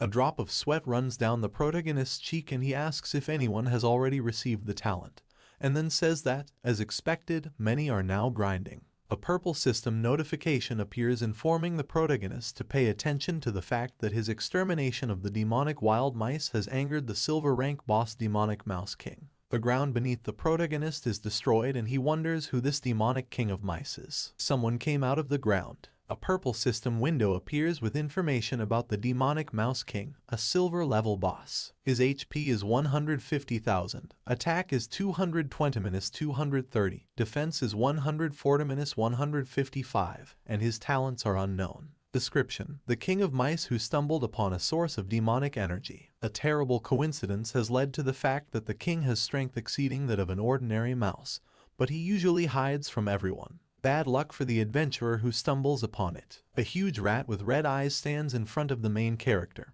who holds a sword in both hands. With a surprised expression on his face, he says that the defense is not too high, but his attack is simply ridiculous. He adds that he does not see his level and talents, but they should not be higher in level than his own. He holds the sword tightly in his hand and says that, however, this is a silver level boss. He adds that he didn't receive the reward for the first talent, so he can't let someone else get an advantage for killing the first boss of the silver level. The rat's eyes glow bright red. The rat runs towards the protagonist with its mouth wide open. She jumped on him. The protagonist hits the rat on the head using Devil's Trample. The rat pushes away. Devil Trampling suppressed the Demonic Mouse King for 0.2 seconds. The rat looks at the protagonist with a dissatisfied expression on his muzzle. She bites the protagonist and deals 5320 damage. The protagonist's health is slightly restored due to the fact that he drinks a healing potion. He says that the boss deals an incredible amount of damage and therefore he would not be able to defeat him without the title. The main character swings his sword at his enemy. He hits the rat and deals 1105 damage to it. An hour later, the boss's health bar only moves slightly. The rat is left with half its health and is enveloped in a destructive red aura. The protagonist stands opposite her. He thought that usually when the boss's HP is reduced to half, he will activate his talents, so he needs to prepare. The boss opens his mouth with sharp teeth. The protagonist looks away with a surprised expression on his face. Many rats run out of the crack. A huge number of rats surround the protagonist. Several rats approach the protagonist. They run back into the gap out of fear. The protagonist and the Demon Mouse King silently watch the fleeing rats. A system notification appears, where it is written that the evil aura surrounding the main character made the Demonic Mouse King lose his enormous power,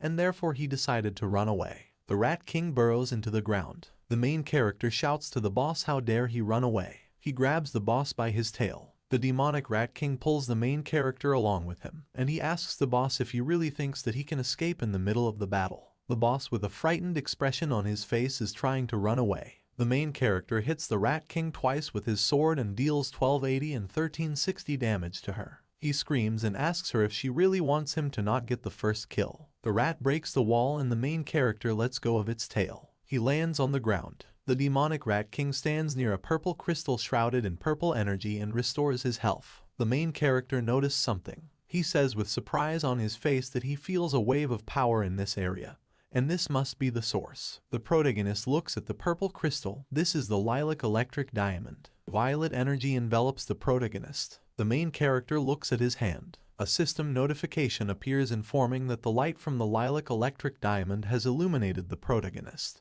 and the evil energy in his body has been temporarily enhanced. All characteristics of the protagonist are increased by 1000% for 1 minute. The protagonist opens his eyes wide and screams and asks if all the characteristics have been increased by 1000%. A window with information about the character opens. He has 178,500 health, 1080 to 1140 attack, 1080 to 1140 defense, 1000 reputation and 0 luck. The rat looks at the protagonist with an angry expression on its face. A huge rat runs towards the main character. Shrouded in purple energy, the protagonist screams at the boss that he must die. He hits the rat several times quickly and deals 15,699, 17,888, 20,002, 23,988. The main character receives a system notification congratulating him for successfully killing the silver level boss Demon King of Mouse. Rewards received: experience plus 180,000. The main character is enveloped in golden energy, and the system congratulates him on his promotion to level 19. Another notification appears, according to which the main character receives additional rewards for being the first player to kill a silver level boss. He receives plus 1000 reputation, plus 20 stat points, and the rare item Power of Goodness. The main character, with a surprised expression on his face, asks what this Power of Goodness is. A blue scroll appears in front of him. A golden system notification appears with information about S-rank goodness power. Effect: unconditionally increases B rank and low-level skills by 1 rank. Description: this item is a product of nature. It contains a power that only some gods possess and is immeasurably precious. However, in this world there are a few lucky ones who are favored by luck. Winter River says with a joyful expression that she can increase the rank of low-level skills. A system notification appears asking the protagonist if he needs to notify all adventurers on the Tianheng continent of his glorious achievement. After public notification, he will receive 10,000 reputation. The main character with a smile on his face says yes. A system notification appears congratulating the player Winter River from the eastern region for killing the first boss of the silver level. The red-haired girl asks what kind of silver level is this and aren't such bosses level 30 and above. The brown-haired guy shouts that he's only level 5 now, and then asks where this guy even came from. Brother creating chaos in the world sees the system notification and asks if this is the Winter River again. The main character approaches the defeated boss and says that he will see what equipment their Mouse King dropped. A system alert appears informing you that the protagonist's talent test will begin in 3 minutes. The protagonist has a surprised expression on his face. The main character clenches his hands into fists with a joyful expression on his face and asks why the talent tests begin so suddenly. The main character smiles widely and thought that he had 3 more minutes to prepare. Although obtaining talents requires a lot of luck, the trial is the only chance to catch a chance to increase their rank. According to what Danielle said, you can't use items or equipment in the challenges, but he didn't say you can't use your skills. The main character puts his hand with a blue scroll forward and thought that he was using the power of goodness to have a chance to get the best talents. He tears the scroll and blue energy appears between the parts of the scroll. The protagonist has a surprised expression on his face. A purple system notification appears indicating that the main character has used the S-rank item Power of Goodness and he needs to select the skill whose rank he would like to increase. Note: restricted to B rank or lower. The main character chooses the Dark Sword skill. A blue window appears with a notification that says that due to the influence of the Power of Goodness, the Dark Sword skill of rank B has changed to the Art of Killing of rank A. A purple notification appears with information about the Dark Sword skill of rank B. Description: a unique talent of a Dark Swordsman. His power is hidden under surface. Effect, attack plus 50. Other effects, attack speed plus 20%. Limitations, if a sword or similar weapon is equipped, the effect is 100%. With other weapons it gives only 50% of the effect. An icon appears with a sword strike from which black and purple energy emanates, as well as a purple notification with information about the skill art of killing rank. A description, a unique talent of a dark swordsman. Previously, with his help, a lot of blood was shed on the Tianheng continent. The world shook. Only those who have committed countless murders can awaken this extremely powerful talent within themselves. Effect, base attack plus 200, attack plus 20%. Other effects, attack speed plus 50%.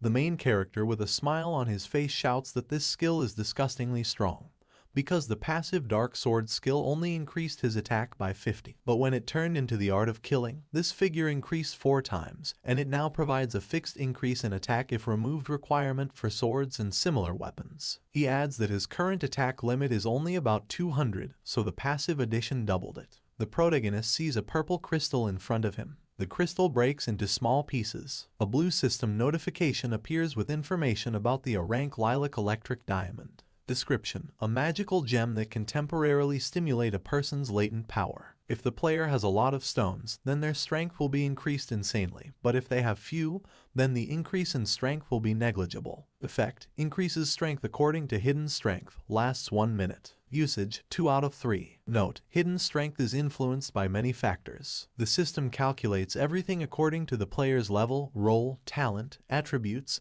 and more. A system notification appears informing you that the protagonist has received a rank item, lilac electric diamond. The main character looks at his hand with the diamond and says that the use has been reduced to 2 out of 3, because he has already used the stone once. He adds that it looks like this indicator was just added forcibly. The main character closes his eyes and says that if only he could give his characteristics a tenfold increase in the lilac diamond in the talent test. According to the system notification, in 10 seconds the protagonist will enter the talent test. The protagonist is enveloped in blue energy, and the countdown begins. The main character disappears. Only a blue clot of energy remains in his place. The winter river appears in the middle of the forest. A blue system notification appears indicating that the test has begun. You need to kill the enemy in 10 minutes, and if successful, the possible talent rank that the protagonist can receive will be upgraded to CD rank. If the test fails, the talent rank will remain D. The main character turns around and the countdown begins. The protagonist sees a rabbit eating grass. A system window appears with information about the level 1 wild Ehrlich. Its characteristics are as follows: HP is 100, attack is 3-3,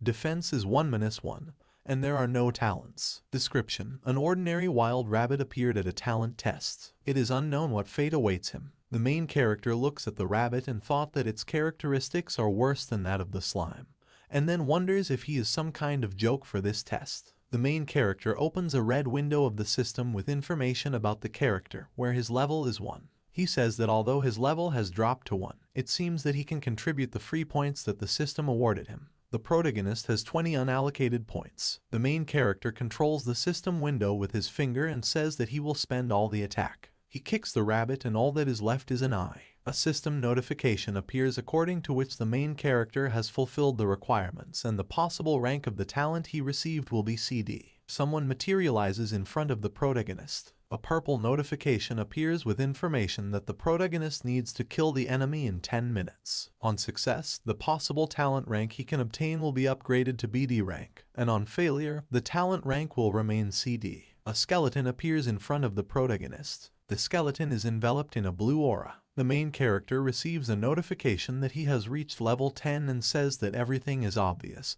During the test, the level of both sides will be equal. The skeleton runs towards the protagonist. The main character swings his fist at the skeleton. He hits it with a powerful blow and the skeleton is immediately destroyed. The main character puts his hands together and says that he wants to see what kind of talent he will receive for the role of a dark swordsman, in addition to the art of killing. The protagonist sees blue energy in front of him. A wild wolf appears in front of the protagonist. A blue system notification appears with information about the demonic wild wolf, a level 20 normal monster. His HP is 30,000. Attack is 130-140, defense is 80. Talent, bite and tear. Description: first appears in the talent challenge. Defeating him will show that the main character is a skilled adventurer. The werewolf runs towards the main character. The protagonist sighs and says that this is not even a boss, it's not worth much attention. The main character clenches his hand into a fist with a smile on his face. A system notification appears that the protagonist's level increases to 20. The boss attacks the protagonist with his hand. The main character punches the boss in the stomach. The demonic wild wolf opens his mouth due to pain.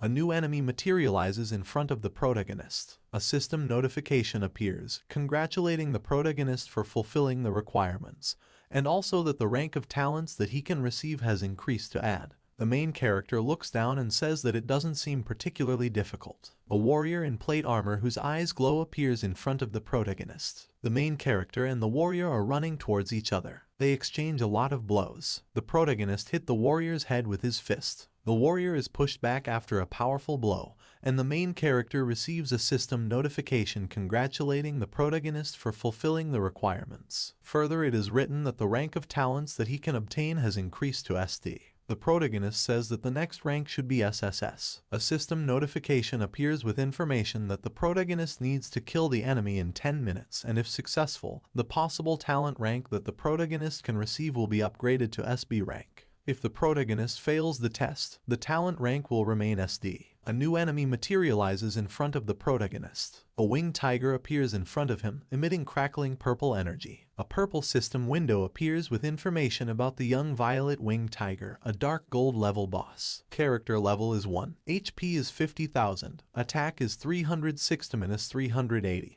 And defense is 150-150. Talents: Wings of Thunder, Thunder Roar, Intimidate the Ruler, Thunder Punishment. Description: a member of a species of thunder-winged, powerful tigers that live on the top of Mount Leon. Although he was born recently and has not yet reached his full strength, he must seek out adventurers and challenge them. The protagonist's eyes glow purple and he says that previous tests raised the talent rank ceiling, and the next one simply increases their minimum level. He adds that this means that he can only get a D rank talent, even after passing all the tests. Whether he gets an S or not will depend on luck. A blue notification appears stating that the protagonist's level has been temporarily increased to 40. The main character is enveloped in golden energy and he says that the level has increased to 40, and his attack has increased to 576. The main character is pushed off the ground. He punches the tiger on the head. The tiger growls pitifully after the protagonist's attack. The main character stands almost close to the enemy. He kicks the tiger in the head and shouts at him to sit down.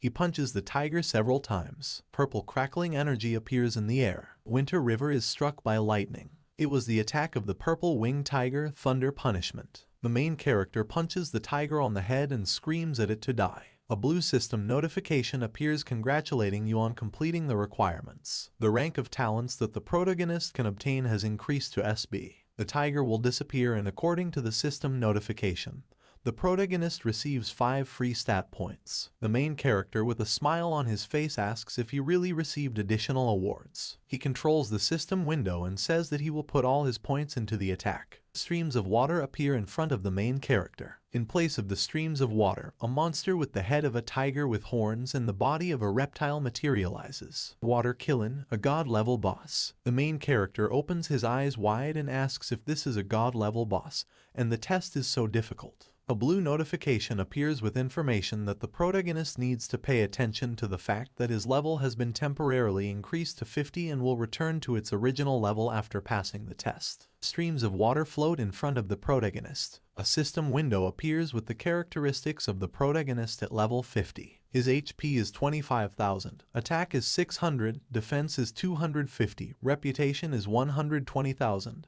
And luck is 0. The main character says that now he has 600 attack and his talent, the art of killing, was not so strong before. He adds that in addition to the fixed attack, it increases the attack by another 100%, and it will definitely not be useless. According to the system notification that appears, you need to kill the enemy in 10 minutes, and if successful, the possible talent rank that the protagonist can receive will be upgraded to SA rank. If you fail, you will remain at rank SB. The water Killin goes to the main character. A system window appears with information about a level 1 enemy. His HP is 100,000, attack is 680, defense is 360. Talents: Water Breathing, Rolling Ice Wave, Triumph and Divinity, Ban, Ocean Mastery. Water streams appear near the water Killen. A blue system window appears. Description: An extremely rare creature, most living have never seen it, lives in the endless seas. Being a source of goodness, he has innate control over water. In his youth he is very strong. After reaching adulthood he has the opportunity to enter the realm of deities and become one of the strongest beings on Tianheng.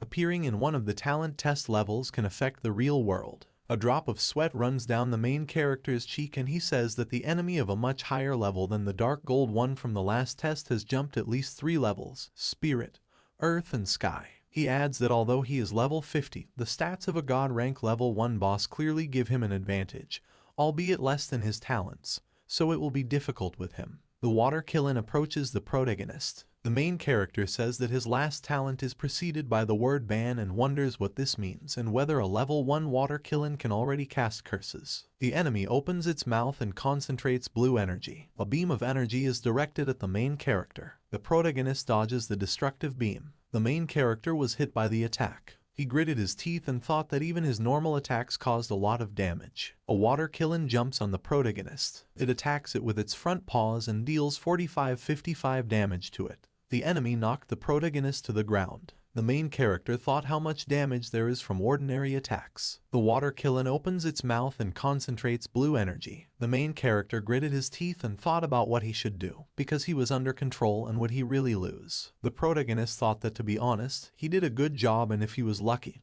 he could get an S-rank talent, but he was not ready to accept this end. The protagonist pursed his lips. He spat in his enemy's mouth. The water Killen jumped away from the protagonist. He spits water out of his mouth. The main character with a smile on his face tells the enemy that he is not the only one who knows how to spew water, and they, people, also have innate control over water. A red system notification appears stating that the water Killen's hatred towards the protagonist has increased by 1,000.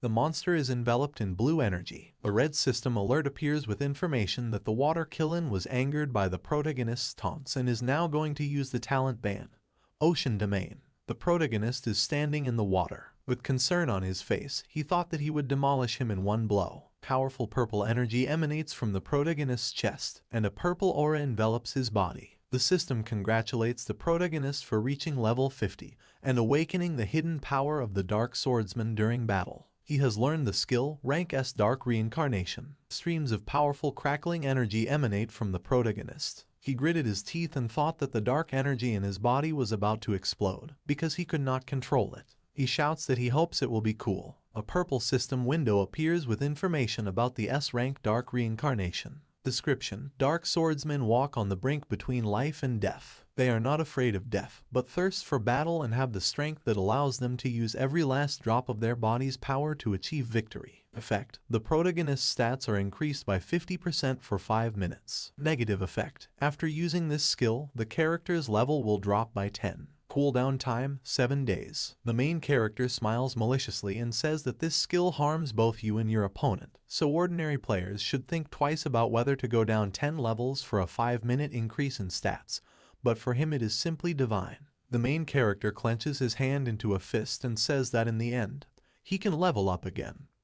But he only has 1 life, because he is from the Dark faction, which means that dying means starting all over again. A system window appears with information about the protagonist. His health is increased by 37,500, attack by 900, and defense by 375. The main character is enveloped in streams of purple energy. The water Killen looks at the main character and asks him how he mastered such a powerful dark force. A drop of sweat runs down the monster's cheek. The main character, with a surprised look, thought that the enemy was really talking. The protagonist smiles maliciously and tells the monster that if he admits defeat, he will tell. The water near Killen rises and he shouts to the protagonist to dream. The main character runs at the monster and says that then he has nothing to say. He kicks the monster's head and a notification appears that he used devil trampling to suppress the water Killen for 0.5 seconds. The protagonist swings his fist at the enemy. He hits Killen multiple times and deals 10,807, 4481. 4975, 5555, 6589 damage. The enemy is pushed back by these attacks. Killin shouts that the protagonist knows the devil's trampling, which was lost in time. The main character smiles smugly and says that he can also breathe underwater, and then asks the monster if he wants to learn this. Killin kicks the ground and screams at the protagonist to die. A huge cube of water appears. A blue system notification appears informing you that the aquatic Killin has used his skill ban, Ocean Domain, and now all enemy units in the area will be attacked by strong sea creatures within 3 minutes. The main character, with concern on his face, asks what kind of sea creatures these are. The main character swings his fist at Killin and thinks that he needs to end this quickly. The water snake heads towards the protagonist and opens its mouth. She bit the main character on the hand. A purple system notification appears with information that the main character was attacked by a poisonous sea snake and will now lose 500 HP every second for 10 seconds. The main character runs to Killin and thought that it was only 5,000 and everything would be fine with him.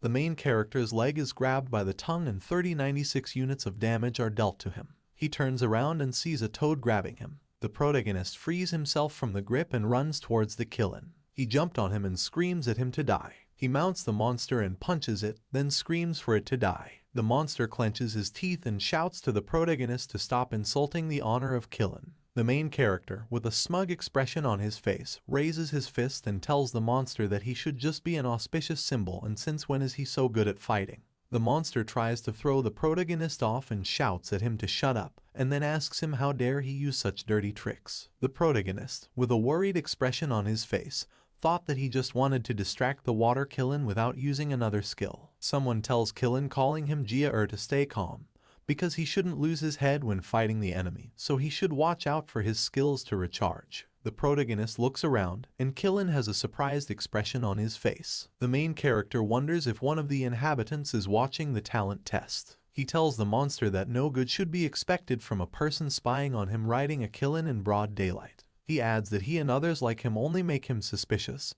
so you shouldn't listen to them. The water Killin has an angry expression on his face. The main character jumped away from the monster. He kicks the monster in the head. A blue notification appears informing you that the protagonist used Devil's Trample and successfully interrupted the rolling ice wave skill and also suppressed the enemy for 0.5 seconds. The main character punches the monster many times. Killin's health is reduced to 20%. The monster remains at 10% health. The main character is about to take another hit, but notices something. A huge blue shark with an open mouth swims towards the protagonist. Winter River punches Killin in the face. The shark and Killin disappear after being hit by the protagonist. A system notification appears congratulating the protagonist for completing the requirements. The rank of talents he can obtain has increased to Saw. The protagonist, with a satisfied expression, says that it must be time to choose a talent, and he hopes that it will be rank S. The system congratulates the protagonist for defeating the water Killin, and he receives 10 stat points as a reward.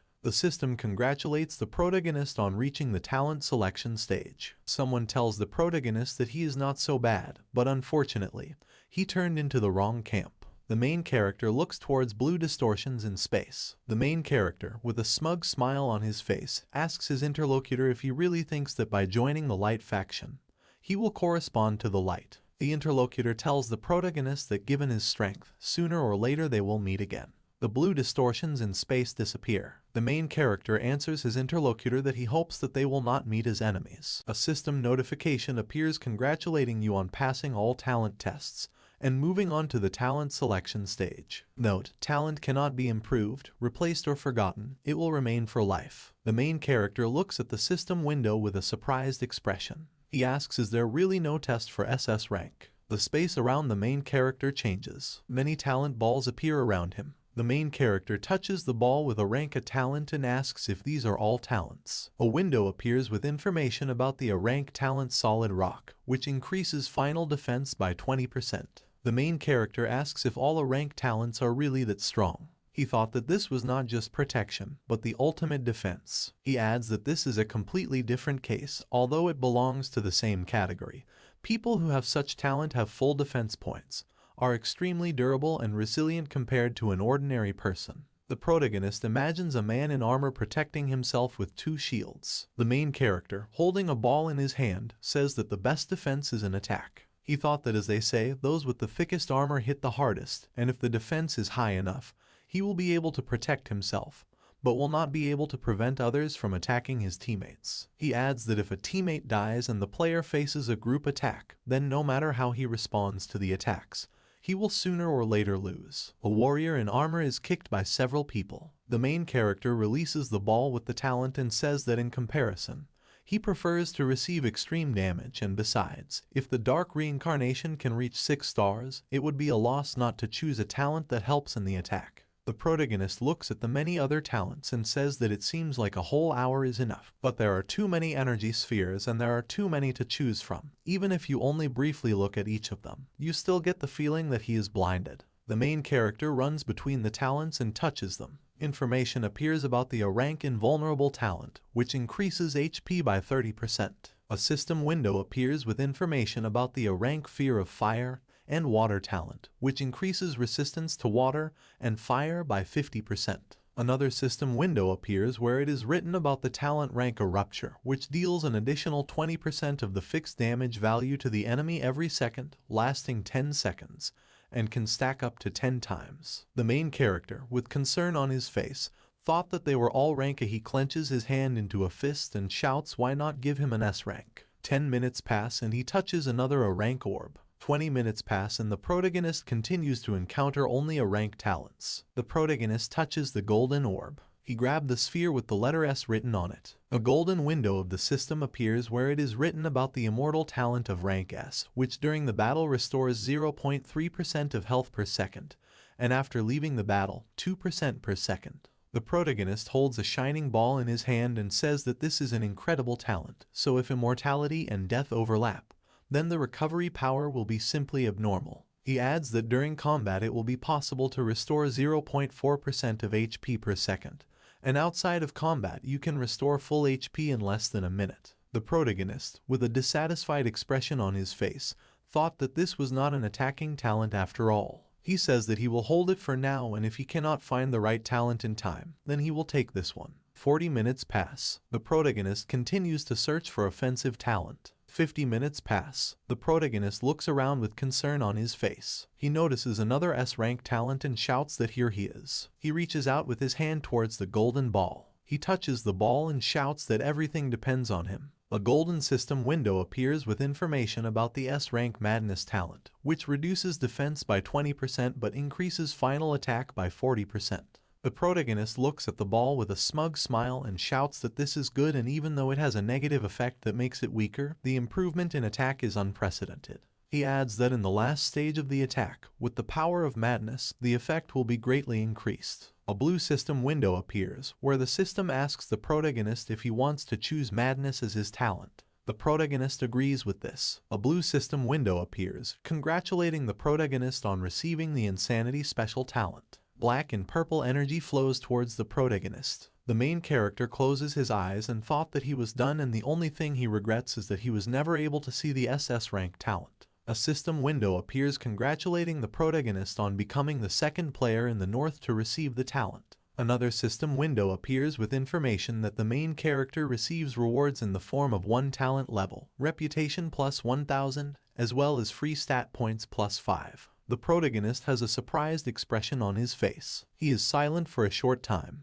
A system window appears informing him that his S-rank madness talent has been upgraded to SS domination. Another system notification appears congratulating the protagonist on achieving SS rank and good luck plus 1.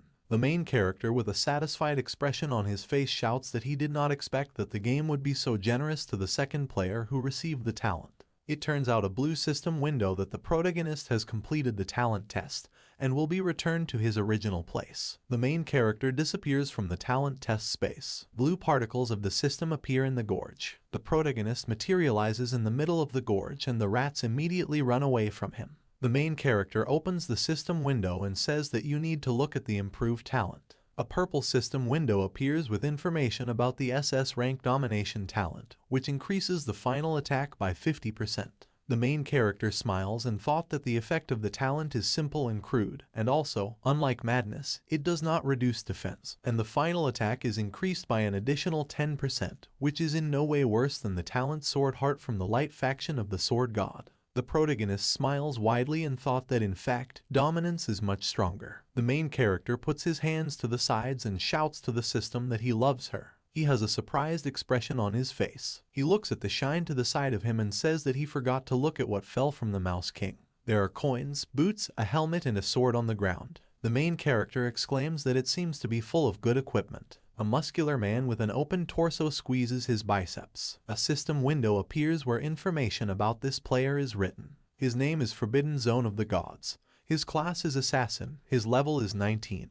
And he is also the owner of the first talent on the entire server. Another blue system window appears, where it says that he has the talent Swift Rank A, which increases the final movement speed by 30%.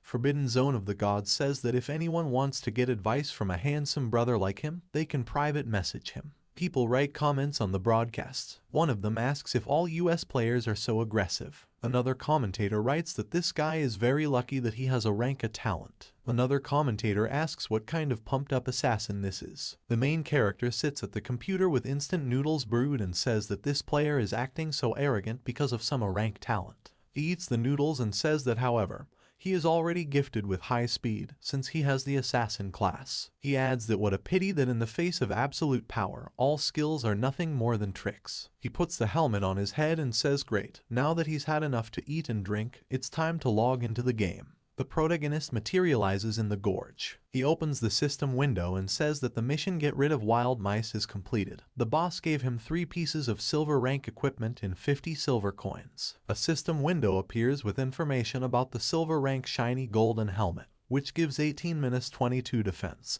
800 HP, and increases HP by another 8%. Required level 22. Another system window appears with information about the Sword of the Mouse King of the silver rank, which gives 6-80 and an additional 10% attack. Additional effect, attack speed plus 10%.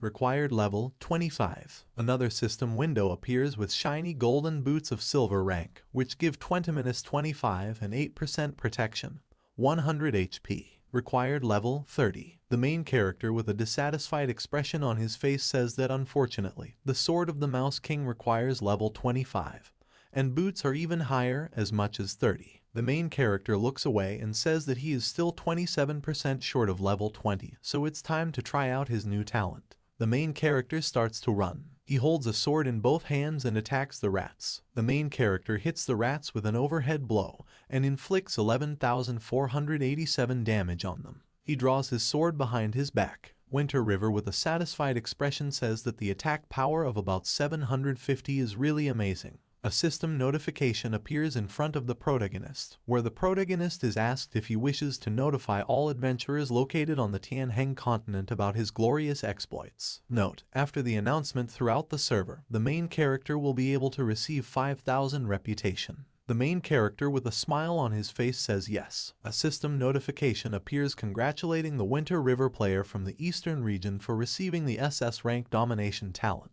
As the second adventurer to acquire the talent, he receives additional rewards, talent level +1, reputation +1,000, free stat points +5. Several players surrounded the lizard. A man in armor with a shield shouts that Winter River has received an SS rank talent. The player with the sword shouts, does the game system really love this guy that much? The girl with black hair says that he is much stronger than the first adventurer who received the talent, because he has the rank of SS. The guy with the shield behind his back asks if it's him again, and with the SS rank talent at that. The guy with brown hair asks if it's really that easy to get SS rank. Another player asks if S isn't the highest rank. Another player asks how he did it, and then adds that he read on the forum that getting talent is already very difficult. The protagonist looks at the system window with a satisfied expression. The dragon soaring 10,000 miles calls the protagonist via the system and says that he congratulates him. The main character thanks him. The main character sheaths his sword, and the interlocutor says that if he had not met him earlier, he would have suspected that he was an insider sent by the developers. A drop of sweat runs down the protagonist's cheek and he says that he is lucky. The dragon soaring 10,000 miles tells the protagonist not to be modest, because if there is any way to obtain a high-ranking talent from these trials, then he can tell him and he will fairly pay for this information. The main character thought that it would be okay if he told him. The main character replies that there is no particular way, and the only thing you can count on is your skills and class growth stars. He thought that even knowing the conditions, it was almost impossible to obtain an SS class talent. Firstly, it is very difficult for beginners to get strong enough skills and the ability to increase the chance of getting a higher ranking talent through a passive stat bonus. The protagonist imagines the man being enveloped in golden energy. He thought that secondly, it was necessary to have hidden class growth stars, and they were difficult to obtain. He imagines HP values with 6 stars and attack and defense with 5 stars. He thinks that thirdly, even if the players who could fulfill both of the first conditions were rich,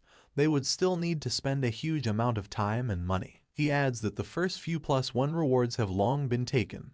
The highest possible talent is S rank. Golden rays emanate from the sphere with the letter S. The protagonist receives a notification that the dragon soaring 10,000 miles has transferred 100,000 yuan to their bank account. Drops of sweat were running down the protagonist's face and he thought that this guy was rich. The interlocutor thanks the protagonist and says that he realized long ago that he could strengthen his overall power through passive skills, but he did not notice the growth star. He adds that the protagonist is really skilled at this. A drop of sweat runs down the protagonist's cheek and he thinks that 5 stars still feel much weaker, but an attack from 6 stars is a different matter. He answers the interlocutor that there is nothing of the kind and he only has 4 stars. A blue system announcement appears with the information that everyone who wants to complete hidden missions related to changing class, the starting price will be 7 figures, unique hidden classes from 8 figures. The price is negotiable. Sent by the dragon soaring 10,000 miles. The protagonist looks at the system window. He thought that the system was saying that they could indeed use advertisements that spread throughout the country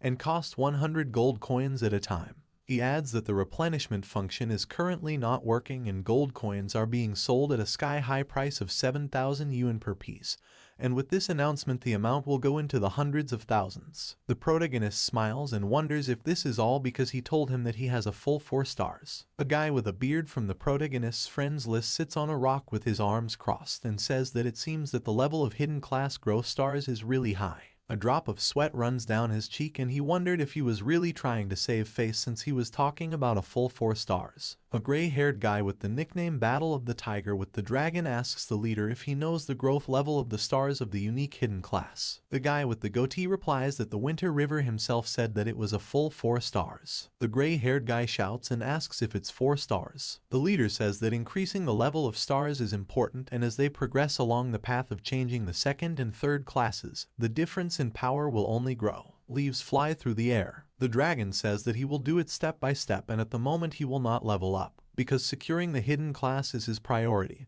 especially if it is a unique hidden class. Clouds fly across the gray sky. The gray-haired guy tells the leader that he will ask the brothers in the guild to help him gather information. After 1 hour in the gorge, a blue system notification appears with information that the mission to destroy the protagonist's wild mice has been completed and he can go to his mentor for a reward. The protagonist puts on a yellow stone breastplate and clenches his hands into fists, and then says that the mission is completed and his level has finally reached 20 and he can equip the equipment of the Lizard King. He adds that it is time to return to the teacher for a reward. The gray sky rises against the background of the castle. The protagonist approaches Danielle. The Necromancer with a surprised expression on his face shouts that the protagonist's attack has increased. An information window appears about the character of the level 20 protagonist. His HP is 25,000, attack is 750, defense is 155-160, reputation is 100, and luck is 1. The main character smiles with his eyes closed and says that he is lucky. He thought it best to keep his profile low. He adds that he doesn't know what his teacher will think if he finds out that he has acquired an SS rank talent. The Necromancer stands opposite the protagonist and thought that when he left, his attack was only no more than 200, and now, after several levels, it reached 750, which is already beyond his understanding. Daniel, with a joyful expression on his face, puts his hand forward and tells the protagonist that it looks like he has acquired a very good talent, and he will not insist since the protagonist does not want to tell. He asks him what equipment he wants. The main character, with surprise on his face, thought about what he wanted. He shouts and asks if he can really choose for himself. The Necromancer answers the protagonist that of course, because he, as his teacher, uses the resources of the Dark City to teach him. He adds that he is not going to deceive him. The main character shouts thanks to the teacher with a joyful expression on his face. The main character takes the sword in its sheath and tells the teacher that he actually has a pretty good weapon, but its required level is quite high. He asks if there is a way to lower it. The Necromancer takes the protagonist's sword. Danielle looks at the sword and says that now this weapon will suit the protagonist quite well. The main character is enveloped in a blue aura. A system notification appears, which informs the protagonist about the completion of the mission cleansing up the wild mice. Rewards received: experience plus 150,000, rank C item gift sphere. The main character is enveloped in powerful golden energy as he reaches level 21. Streams of blue energy fly near the blue sphere. A system window appears with information about the C rank gift sphere. Description: not a gift from God, but rather a sign of care from the teacher. Effect: reduces the required level for equipment of silver rank and below by 10 levels. The main character thanks the teacher with a joyful expression on his face. Danielle puts her hand forward and tells the protagonist to try. The main character squeezes the sphere and it breaks. A system notification appears, according to which the main character needs to select equipment in order to lower its required level. The main character has a glowing blue ball in his hand. He shouts out the name of his sword, Sword of the Mouse King. The sword is enveloped in blue streams of energy and an information window appears with information about it. The silver rank Mouse King sword has an attack of 6 to -80 and another plus 10%. Additional effect: attack speed plus 10%. Required level 15. The main character looks at the sword with a surprised expression on his face. The main character puts his hand forward with a yellow crystal in his hand. He tells the teacher that he wants to use the Orb of Blessing to improve the Mouse King's sword, and then asks if this is right. Danielle, with a look of surprise on her face, asks the protagonist where he got the Blessing Orb, and then adds that it is much more valuable than the Gift Orb. The main character, with a smile on his face, says that it is thanks to luck. Danielle says he thinks it's a good idea, then adds that there are different ranks of Blessing Orbs, and the quality of the one he has in his hands is quite low. He won't lose anything if he uses it on the Mouse King's sword. The main character says that's great, then he uses it. He squeezes the sphere and his hand is enveloped in golden streams of energy. A system notification appears with information that the protagonist needs to select the equipment that he wants to improve. Note: only equipment of silver rank and below is suitable. The main character puts his hand with the sword forward and says that this is the Sword of the Mouse King. A system window appears with information about the gold rank Mouse King sword, which gives an attack of 150 to -180. Effect: attack plus 15%, attack speed plus 20%. Additional effect: vampirism plus 10%. Required level 20. Description: using the Orb of Blessing, the rank of the Mouse King's sword was increased and it became sharper. Many golden streams of energy emanate from the sword in the protagonist's hand.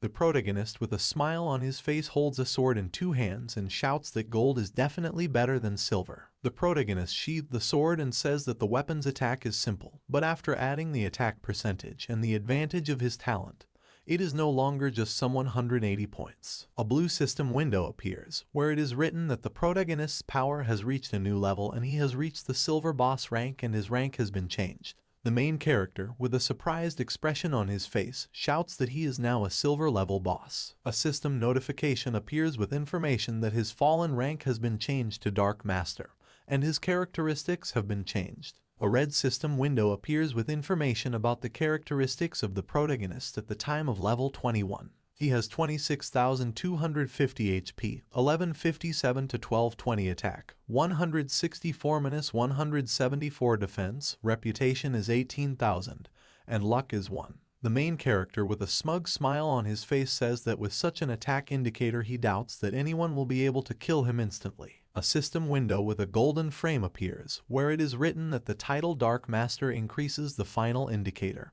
and increases HP by 150%. The main character, with a smile on his face, thought that of course, it is quite logical that the protection of the demonic god would be like an endless resurrection. He adds that at the beginning, the demon god's defense does not show much strength, but when it reaches a certain level, it becomes more and more powerful. Danielle tells the protagonist that his talents and skills are not easy. The main character answers the teacher that everything is thanks to his instructions. Danielle closes her eyes and says that's true. The Necromancer tells the main character that now his attack is high enough, but his defense is too low. He adds that the protagonist's equipment is still too weak and he needs to do better to help the Dark City. The main character asks what he should do and thought that we were talking about the next thought. The Necromancer tells the protagonist that recently treacherous adventurers have appeared near the Dark City and he does not know their intentions. He adds that since they belong to the Light faction, they cannot allow them to return alive so easily. The Necromancer's eyes begin to glow blue and he tells the protagonist that he will go and kill them. He adds that the protagonist will thus contribute to the Dark City. A blue system notification appears whether he wants to accept the adventurer clearance mission with difficulty B. The main character clenches his hand into a fist and thought that the teacher would force him to fight other wild animals. But here we are talking about the players. He adds that killing players is great and experience is gained very quickly. It turns out a blue system window with an iron frame with information about the task Purge of Adventurers with difficulty B description.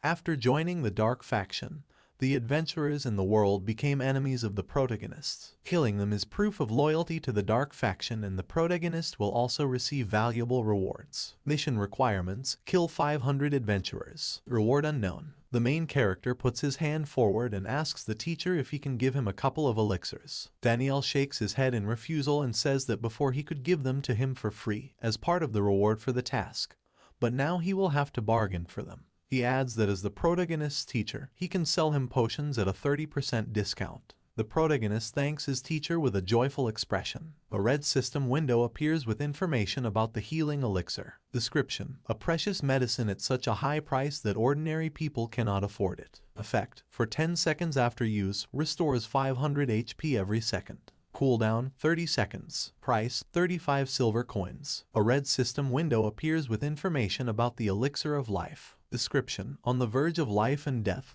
he can help you survive if you're lucky. Effect: for 10 seconds after application, 1000 HP will be restored every second. Cooldown: 30 seconds. Price: 70 silver coins. A drop of sweat runs down the protagonist's cheek and he thought that this is so expensive. Even with a 30% discount on the elixir of life, it still costs as much as 70 silver coins, which means that the original price is more than a gold coin. The main character opens his inventory, which contains 5 gold coins, 70 silver and 10 bronze. He thought that this was not the sale of elixir, but simply robbery. A drop of sweat runs down the main character's cheek and he says that he wants 4 elixirs of life, 4 healing ones. The main character walks outside the city. He noticed something. A red dragon flies in the sky. The dragon has a rider with brown hair tied in a ponytail. The dragon asks the rider what he noticed and calls him master. The man with brown hair closes his eyes and says that he just felt an extremely dark aura that disappeared in the blink of an eye.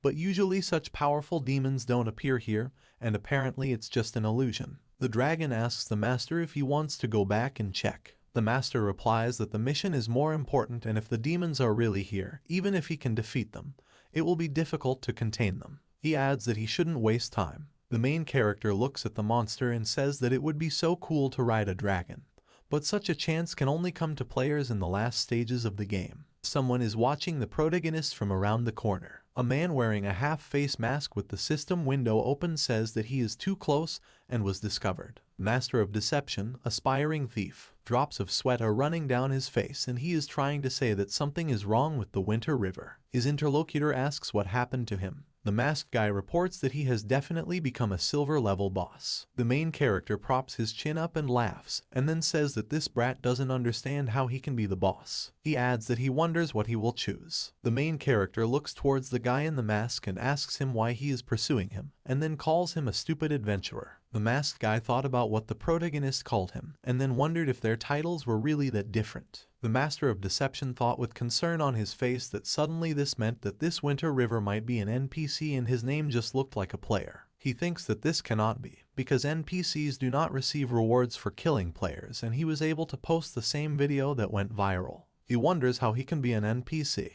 He points his finger at the protagonist and asks what he is trying to do. With an angry expression on his face, he shouts to the protagonist that the reward for killing him will drive anyone crazy. The main character tells the guy in the mask to attack and says that he will die if he retreats even one step. He slashes with his sword and deals 11,998 damage. The Master of Deception receives a system notification with the information that he was killed by a normal attack from the silver level boss Dark Master, Winter River, and lost 11,998 HP. He shouts that this is just the beginning of the game, and then asks how it is possible to deal more than 10,000 damage. With a worried look on his face, he opens the system window and asks if it was just a regular attack. The interlocutor asks to send out the coordinates of this player. The guy with the mask agrees and adds that you need to be careful because he was defeated with one blow, so his strength is more than 10,000.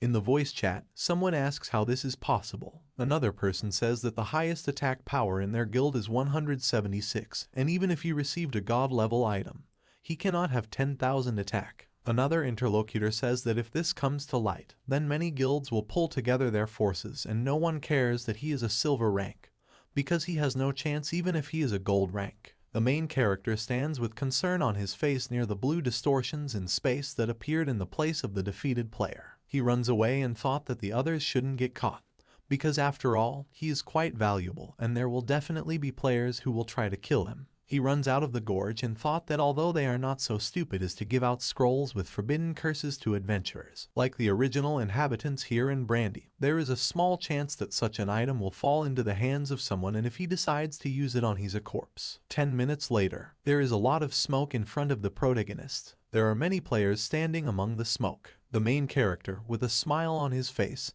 thought that it didn't matter if he didn't fight everyone at once.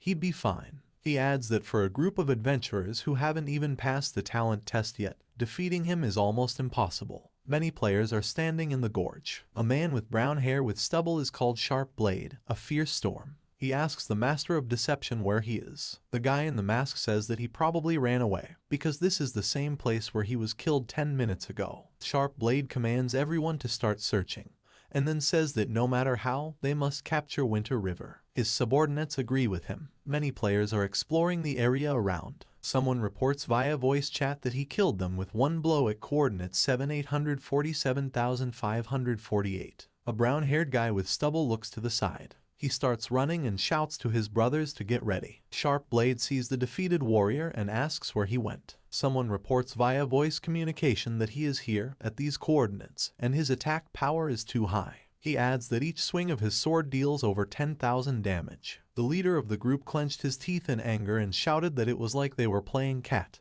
and mouse. He thought that he did not expect the Eternity map to be so large, because one dark city and the towns nearby could accommodate more than 10,000 players. He thinks that even though the game is about 4-5 days old, most of the players are still stuck in the beginner village, and it was unrealistic to mobilize tens of thousands of people to find one player. Someone via voice communication reports that the protagonist has moved again. Sharp Blade has a worried expression on his face. One of the players via voice communication asks how a player at an early level could inflict 10,000 damage in one blow, because even a monster with several tens of thousands of HP will die in a few seconds. Another player reports that this guy is definitely a cheater. The players stand silently. Someone on the voicemail says it's too dangerous and they need to go back because they lost. Sharp Blade thought that in order to meet the Winter River, he spent money on special items that could weaken and slow down the enemy for 10 minutes. Beads of sweat run down the group leader's face. He thought that, however, this guy was killing them one by one without using any items, and as a result the guild was suffering heavy losses. He adds that they have sacrificed so much and will not even be able to defeat the Winter River. The protagonist makes a slashing attack on the player. A system notification appears with information that the protagonist's level is increasing to 22. He is enveloped in golden energy, and then he says that killing players increases the level very quickly. A system notification appears where it says that the protagonist has already killed 500 adventurers for the task clearing adventurers of rank B. The main character clicks on the system window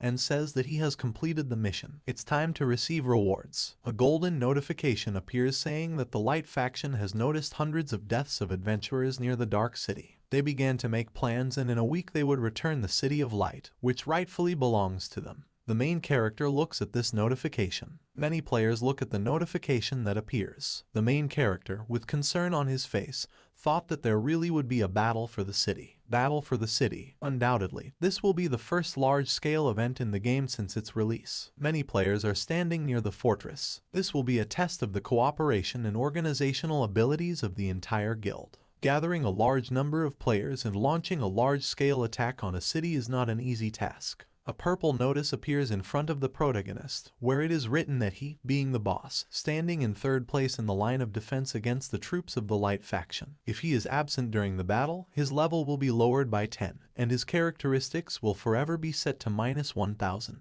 The protagonist has a surprised expression on his face. 2 drops of sweat flow down his face, and he thought that of course he was glad that there would be a battle. But did he really have to become one of the 3 bosses protecting the city? With his eyes wide open, he says that this is a terrible situation, and usually in large-scale events the light faction wins, and even if he wanted to fight back, he does not have enough endurance to do so. Against the backdrop of the City of Darkness is a huge moon. The protagonist thought that the City of Darkness is the main city of the first level, so the light faction can send even more strong NPCs. Clouds float against the backdrop of the city tower. The Necromancer tells the main character that he understands the current situation. Daniel says with concern on his face that he didn't expect that he would be involved in Tianhang's affairs. The main character, with an alarmed expression on his face, wonders whether the NPC should say this, and then adds that he is clearly not chatting according to the rules of the game. The Necromancer puts his hand on the protagonist's shoulder, and then tells him that his teacher will not let him be offended, and when the time comes, he will send help and help overcome the restriction of the rules, and then teleport him. The main character asks the Necromancer what about him.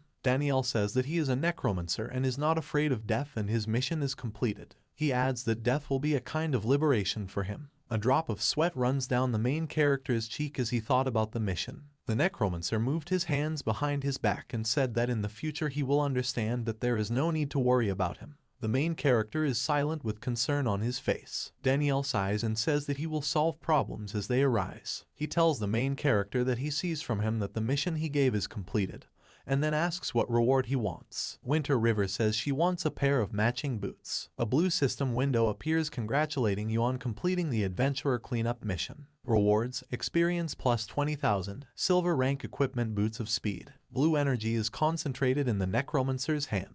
Gray silver rank speed boots appear, which provide 15-18 defense, 800 HP, and plus 8% movement speed. Required level 22. Description: a pair of boots with speed runes carved into them. They keep you warm in winter and cool in summer, allowing you to move quickly. The main character, with a joyful expression on his face, thought that he had obtained another silver rank equipment. He puts on his boots and says that he has just reached the required level, so he will also put on the equipment from the Mouse King. A window appears with information about the protagonist at level 22. He has 36,720 HP, 1170 to 1233 attack, 232-252 defense, 18,000 reputation and 1 luck. Description: fallen traitor to the light faction. The pride of his teacher, the Necromancer Daniel. Having received into his hands a power inaccessible to ordinary adventurers, he became one of the bosses of the City of Darkness. His fate is unclear. He thought that although the attack had not changed much, before this he only had bronze rank black iron bracers. He adds that most of his equipment is now silver tier, and with 5-star growth in defense,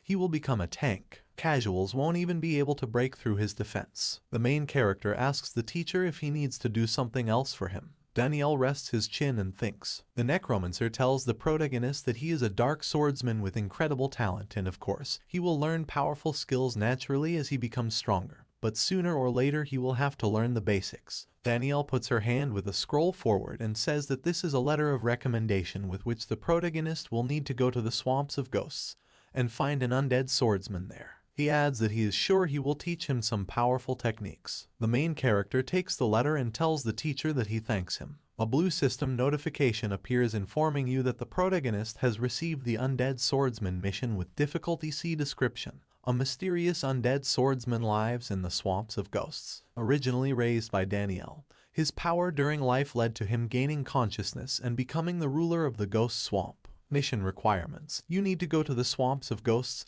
and deliver Danielle's letter to the undead swordsman. The main character asks the teacher where the Swamp of Ghosts is, since the game doesn't mark any information on the map and instead requires players to explore everything on their own.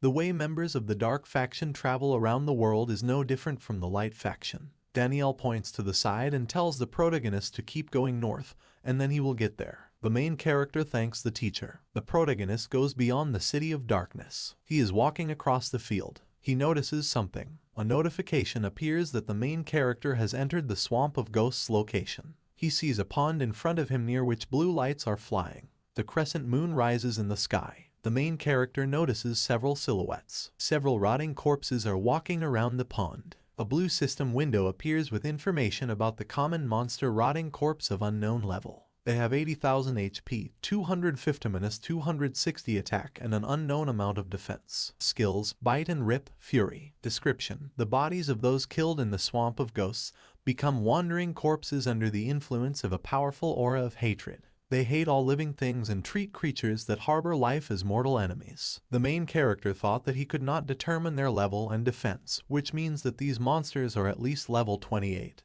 But he sees the rest of the characteristics, because the difference in strength between them is small. Rotting corpses notice the protagonist and scream. They run towards the main character. The protagonist runs towards them. He kicks the rotting corpse in the head. He hits the enemy multiple times, dealing 17,586, 8175, 8866, and then 11,233 damage. The rotting corpse bit the protagonist on the arm and dealt him 214 damage. The main character looks at the zombies and thought that since he raised his defense to 252, these rotten corpses should not pose much of a threat. The system congratulates the protagonist for successfully killing the rotting corpses and receiving 6536. Behind the main character lie 3 defeated monsters. He says that they are not particularly strong, and the XP flows well. He adds that now he needs 280,000 experience points to get up, which means a little less than 300 rotten corpses will be enough. The main character runs towards 4 more rotten corpses and exclaims that he will farm experience for them.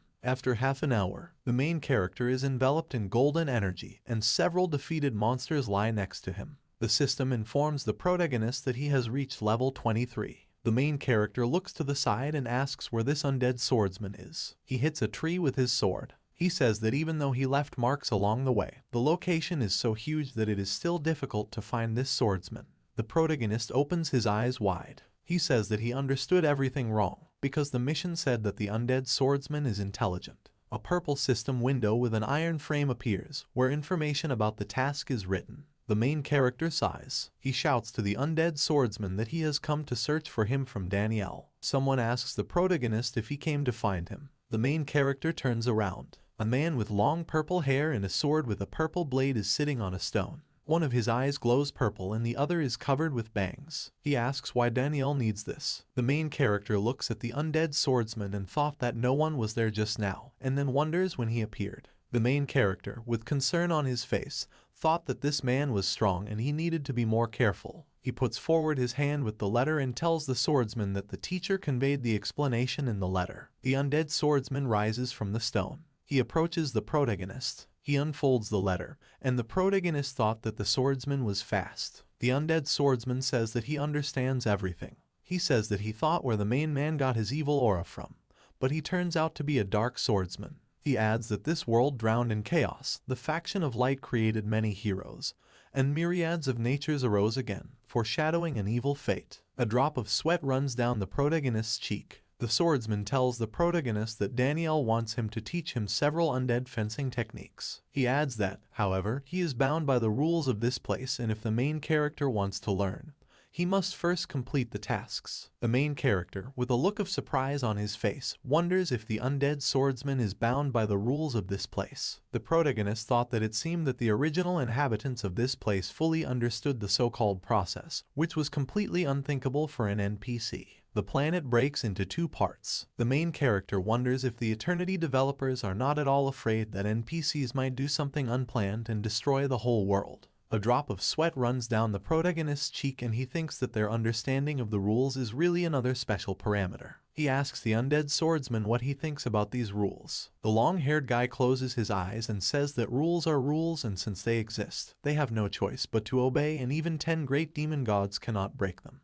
The main character, eyes wide open, asks the swordsman if this really means that he tried to break them. The long-haired guy looks down and says he's afraid that before he even tries, the rules will end him. He adds that it is too early to talk about this, and then tells the protagonist that he himself will be able to find the answers when he becomes a dark swordsman of legendary power. The long-haired guy sends a request to the protagonist and tells him to go and kill some rotting corpses to prove that he is worthy of becoming his student. The blue system window asks the protagonist if he wants to accept the Prove Your Strength mission. The main character accepts the mission. A purple system window with an iron frame appears, where it is written about the task Prove Your Strength with difficulty B description. Being a person of legendary power, the undead swordsman Churl needs the main character to prove that he is worthy to become his student and learn how to kill others. Mission requirements: kill 1,000 rotting corpses. The main character, with concern on his face, asks whether it is really necessary to kill 1,000. Churl stands in front of the protagonist and tells him that his attack level is good, but overall he is too weak and needs training. He adds that if the protagonist fails, he may not count on training. The protagonist agrees with the swordsman. The undead swordsman is engulfed in smoke and tells the protagonist to call him by name when he's finished. The smoke near the main character disappears and he asks if this guy is always so strange. He says it's already 11 in the evening, but he must become stronger to cope with the approaching siege of the city. He walks along the pond and says that then he simply won't sleep. Rotten corpses growl and run towards the protagonist. The main character swings his sword. He pierced one of the enemies through. A system window appears, according to which the protagonist has killed 1 out of 1,000 rotting corpses. The protagonist kills the zombie with lightning speed with a sword and runs behind him. A notification appears with information that the main character has killed 7 out of 1,000 rotting corpses. He strikes with a sword that emits purple energy and kills 9 out of 1,000 enemies. He leaves behind several killed enemies and attacks 3 more rotting corpses. A blue notification appears stating that he has killed 486 out of 1,000 enemies. A staff with a blue ball on its top appears in front of the main character. He takes it in his hand and says that he got a level 30 bronze staff and notes that, as always, he gets great things. He adds that they should give him a good price. 5 hours later, the protagonist hits several enemies with 1 blow. A system notification appears congratulating the protagonist for completing the Prove Your Strength mission and informing about the reward that he can receive from the undead swordsman. He exhales with a smile on his face and says that he is finally finished and he is only 5% away from the next level. A system notification appears informing you that the concealment spell cast by the Necromancer Danielle has ended. The main character's skin turns black. He is enveloped in violet energy. Churl says this is the original appearance of a dark swordsman. He goes to the protagonist. Winter River with a smile on her face tells the undead swordsman that he has completed the task. The undead swordsman points his finger at the protagonist and tells him that he has been watching him and all he can say is that his attack is superior to all others at this level. He adds that there are no number of rotting corpses that will test him. A purple system notification appears with congratulations on completing the Prove Your Strength mission. He receives plus 200,000 experience and the right to become a Churl student. The protagonist's level increases to level 26. A golden glow envelops him. The long-haired guy says there's no need to call him Mr., it's too formal. He says that he will teach the protagonist since Danielle himself asked for it and now he can consider him his teacher. The protagonist calls the swordsman a teacher. The purple-haired man puts his hand forward and it glows purple. He tells the protagonist not to expect too much because he is so weak that he will not be able to learn much. The protagonist, with a smile on his face, thought it was time to choose a skill. Many icons appear in front of the protagonist. There are icons with a clawed paw, a dagger, a dark male silhouette, a muscular arm, and a skull. The main character looks at the icons and thought that there are so many abilities. He scrolled through the icons and thought that all the abilities were unique and high level, learned by Churl as an undead swordsman. A blue system window appears, where it is written about the sinister solution of rank S description, a skill learned by the undead swordsman Churl in confrontation with the light faction. Particularly effective against groups of infantry. Effect: instantly kills targets 10 levels below the user. Recharge 1 minute. Required level 55. Price 1,000 gold coins. A drop of sweat runs down the protagonist's cheek and he thought that this skill is powerful. But not only does it have high level requirements, but he will also have to spend gold. A system window appears with the Dark Shroud skill S rank. Effect: covers an area with an evil aura, significantly weakening all enemies within it. Required level 50. Price 600 gold coins. Scrolling through a lot of icons, the main character thought that he only had 6 gold coins, and then asked if there was any talent at all that was available to him. A blue system window appears with information about the SS rank descent. Effect moves to any place under the control of the Dark Faction. Required level 99. Price 99,999 gold coins. The main character took a closer look at one of the skills. The main character thought that he had finally found the skills available to him. An icon appears with a hand that is shrouded in purple energy and grabs the person from a distance. A blue system notification appears with information about rank Undead Grasp. Description: this manipulation technique was developed by the undead swordsman Churl based on his skills in life, causing the effect to be unpredictable. Effect activates internal energy and immobilizes one enemy within 10 meters for 3 seconds. Cooldown 1 minute. Required level 25. Price 2 gold coins. An icon appears with a wave of a purple sword behind which purple energy appears. A blue system window appears with a rank B necro swing. Description: an attack method unique to an undead swordsman. Effect deals damage equal to 250% of the enemy's attack power and reduces their speed by 10% for 2 seconds. Cooldown 15 seconds. Price 1 gold coin. The main character presses his finger on the system window and says that although they are not as impressive as some of those skills, both are top-notch for the initial stage of the game. 2 red system notifications appear according to which the protagonist has successfully mastered the skills Grasp of the Undead and Necro Swing. Churl puts his hand forward and tells the protagonist that this is all he can teach him for now. He adds that he can come back when he becomes stronger and he will show him new techniques. The main character asks the teacher when he will become strong enough. The undead swordsman put his hand on his belt and said that when the power of the dark swordsman begins to overwhelmingly overwhelm him from within, at that moment he will be able to grasp new methods. The main character thought that if he remembered correctly, he received a dark reincarnation at level 50, and then asks if this means that he will need to come back when he is at 50 again. The main character bows a little and tells the teacher that he will not take up even more of his time. The main character takes off his virtual reality helmet and sighs, and then says that it's already 3 in the morning and he should get some sleep if he values his life. The bright sun illuminates multi-story buildings. The main character is sleeping in bed, and next to him lies a smartphone that starts playing a ringtone. He takes out his smartphone and answers the call. Wang Kai asks the protagonist if he really sleeps when it's day outside. The main character replies that he went to bed late, and then asks what happened. A friend from the university asks the protagonist if he heard that yesterday a huge event was announced through the system. There are packages of food on the table. The main character yawns and says that he knows about the siege. Wang Kai asks the main character if he will fit into the mess, and then adds that the rewards for the siege are decent and players in the top will even be able to get gold rank equipment and very rare items. The main character asks where he saw the information about the rewards for the event. The protagonist's friend stands on the balcony and replies that the system did not announce this and he received the information through closed channels. The main character asks the guy if he really wants to say that he won't have problems because of this. Wang Kai replies that he did not sign non-disclosure agreements,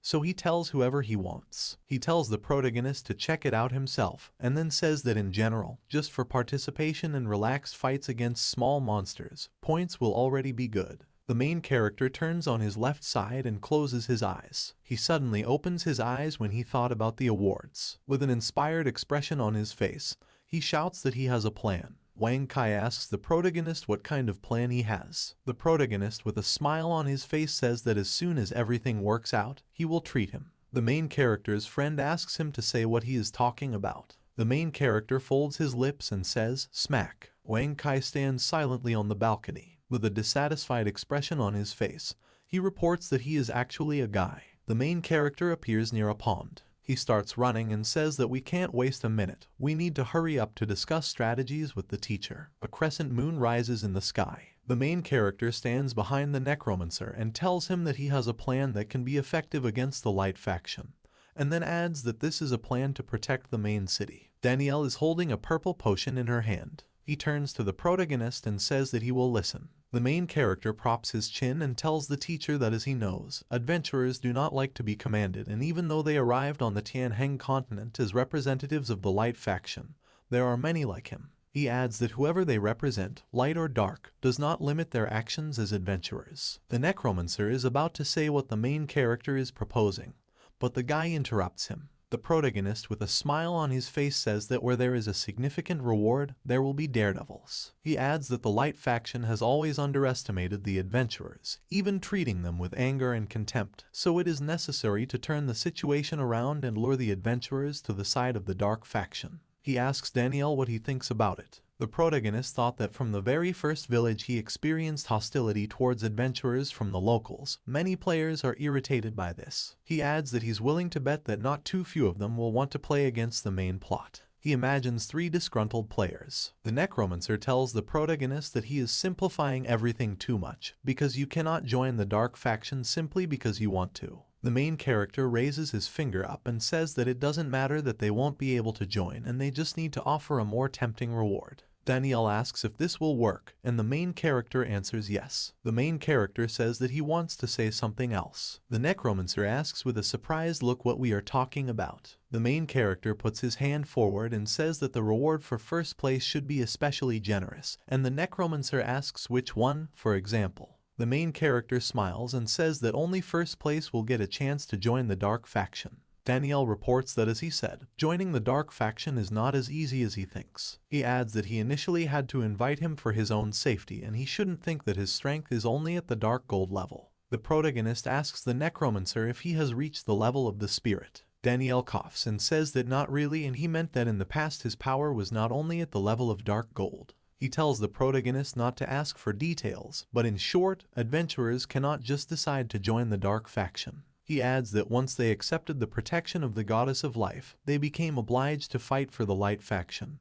This is an inviolable contract. The main character with a smile on his face says that it's good, but this does not mean that the reward for first place cannot be joining the faction. Daniel's eyes begin to glow blue. He calls the protagonist a smart boy, and then adds that if he takes first place, the so-called entry reward is nothing more than an empty promise. The main character with a smug smile says that yes, it is so. Daniel tells the main character that he came up with such a sneaky trick, and then adds that the protagonist is truly his student. The main character, with a dissatisfied expression on his face, thought that he would call this an incredible cunning. Daniel puts his hand on the protagonist's shoulder and tells him that then they will act on his advice, and although their acquaintance was not particularly pleasant, he recognizes him as his student. A blue system notification appears with information that the City of Darkness is under pressure from the Light faction, and a decision has been made to recruit adventurers who want to leave the light in the name of darkness. He adds that interested adventurers can register with the Undead Knight NPC Cantor outside the City of Darkness. Coordinates 7845.484. The notification appears for many players. A system notification appears with information that the rating tables for scoring points for the siege and defense of the city are open, and you can look at the rewards. The main character presses his finger on the system window and thought it was interesting. Another blue system window appears, where it is written what the players will get. First place, joining the Dark faction and obtaining a secret class, Undead Swordsman. Second place, a random Dark Gold grade equipment item and 1S rank rare item. Third place, 2 random pieces of gold rank equipment. The main character thought, great, with a satisfied expression on his face. He clicks on the system window and thought that he should post it and see how people react. In 1 minute, Winter River left a message where he wrote that no one would really want to join the Dark faction. A random overlord with an avatar depicting a drawn cat asks who wouldn't want it and adds that only those who got hit in the head with a donkey's hoof. A mercenary who stands in gold coins with a man in a helmet on his avatar writes that joining the Dark faction will put a reward on your head, and then you can give yourself up and immediately become a billionaire, although there will definitely be consequences. He asks what difference it makes, and then writes that in the game money is the most important thing. A relationship expert with an avatar of a guy wearing a half-face mask writes to the protagonist that sooner or later he will finish him off. The governor of Denyang with an avatar depicting a cute animal writes that these rewards are much cooler than what the faction of Light offers. A guy with the nickname No Money for Food writes that he is leaving the Light faction and will go straight to the Dark ones. The main character asks the teacher if he can update the magic of concealment on him. Daniel puts forward his hand from which blue energy emanates and says that he would have done it anyway, even if the protagonist had not asked him to do it. He adds that given the current strength of the protagonist, only if he catches the eye of someone powerful, death is guaranteed. Blue energy from the Necromancer's hand envelops the protagonist. The protagonist receives a purple notification with information that his teacher, the Necromancer Daniel, cast concealment magic on him, which returned him to his human form for 1 month. The main character looks at his hand, which has become normal, and says that the duration has increased. The Necromancer holds blue energy in 2 fingers and says that his strength has increased and his wounds have been healed, so naturally his concealment magic will last longer. He directs his pupils at the protagonist and asks him if he met Churl. The main character replies that yes, he learned 2 skills. Why did he say that he would return to training when he became strong enough? Daniel, with his eyes closed, says that this is good and, apparently, he really is not going to return to the faction of light. How can he help him? The main character asks again about the mention of return. He thought that the Necromancer really wanted to say that Churl used to be in the light faction. Daniel tells the protagonist that the undead swordsman is powerful, and he already mentioned in the letter that if he dies one day, he will become the protagonist's next teacher. The main character has a surprised expression on his face. The Necromancer with a serious expression on his face says that there is no need to pretend to be surprised, because if the protagonist follows him, he will not go far, and for him death is not the end of the road. He asks the protagonist to remember that if he dies one day, then there is no need to mourn him, because if the protagonist lasts long enough on this earth, they will meet again. The main character, with a surprised expression on his face, says that it seems that the teacher's true identity is incredible, since he is able to resurrect after death. Daniel points 2 fingers at the protagonist and tells him that a necromancer is not someone you can just become. He adds that the protagonist is still too weak, so he needs to go and become stronger. He adds that he hopes that when all the points are tallied, the protagonist will be undisputedly first. A drop of sweat runs down the protagonist's cheek and wonders if this means that his abilities will be tested in the siege of the city. A system notification appears with information that the protagonist has received the mission caused trouble. A red system window with a golden frame appears, containing information about the task. Bring confusion with difficulty S description. Since the plan was proposed by the protagonist, the payment for the defeat must also be borne by him. Requirements: you must take first place in the city defense rating table. The reward for the mission is unknown. Penalty for failure: loss of the protection of the demonic gods. The main character thought that apparently this mission was automatically given to the players by the system, and not personally by the teacher. Obviously, the system won't just sit back and watch him disrupt the main plot with impunity. The main character agrees to the terms of the task. A system window appears in front of the protagonist with information about the task: destroy the enemy camp with difficulty B description. In the southeast of the City of Darkness there is a camp of the Light faction. According to intelligence reports, they plan to attack the city with part of their forces. It is necessary to destroy them in order to relieve pressure on the city's defenders. Requirements: you must clear the human army and kill the camp boss. The protagonist thought that this was a mission given to Daniel. The Necromancer tells the main character that he was hardened after coming to the City of Darkness, and now the difficulty needs to be increased somewhat so that there is some tension. He adds that he hopes that the main character will not disappoint him and disgrace the name of the Dark Swordsman. The main character agrees with the teacher's words. The main character walks outside the city. The sun is shining brightly in the sky. System notification: the protagonist has entered the Radiant Forest location.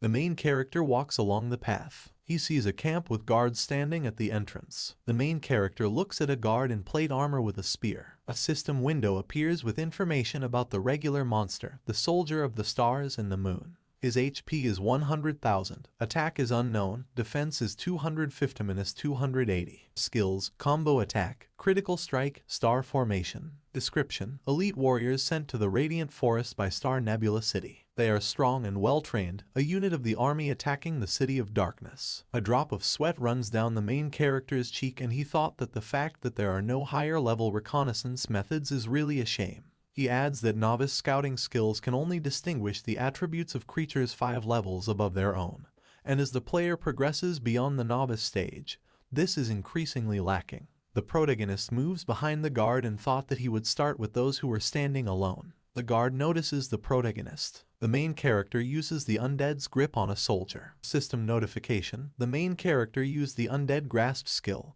and bound the star and moon soldier for 1 second. The main character attacks the soldier with a sword using the Necro Swing skill, causing 24,765 damage and reducing his movement speed by 10%. The soldier shouts that the enemy is attacking. He asks the others to come here quickly, but the main character makes a dash. The protagonist makes 2 sword strikes and shouts to the enemy to die. He stands over the defeated enemy and says that Necro Swing, combined with the damage from insanity and grasp of the undead for control, is simply unbeatable. Many guards appear and one of them shouts that the enemy is here. The main character runs away and thought that it was better to get away quickly, because who knows what kind of cool boss is inside. The soldiers run to the protagonist and one of them asks where the general is and adds that he needs to be called. Another soldier says that the lord went off to play with his concubine. The main character turns his head to the soldiers. He stops. He calls the soldiers a bunch of ants with a smile on his face. The soldiers run towards the protagonist and use the star formation skill, which gives attack power plus 15%.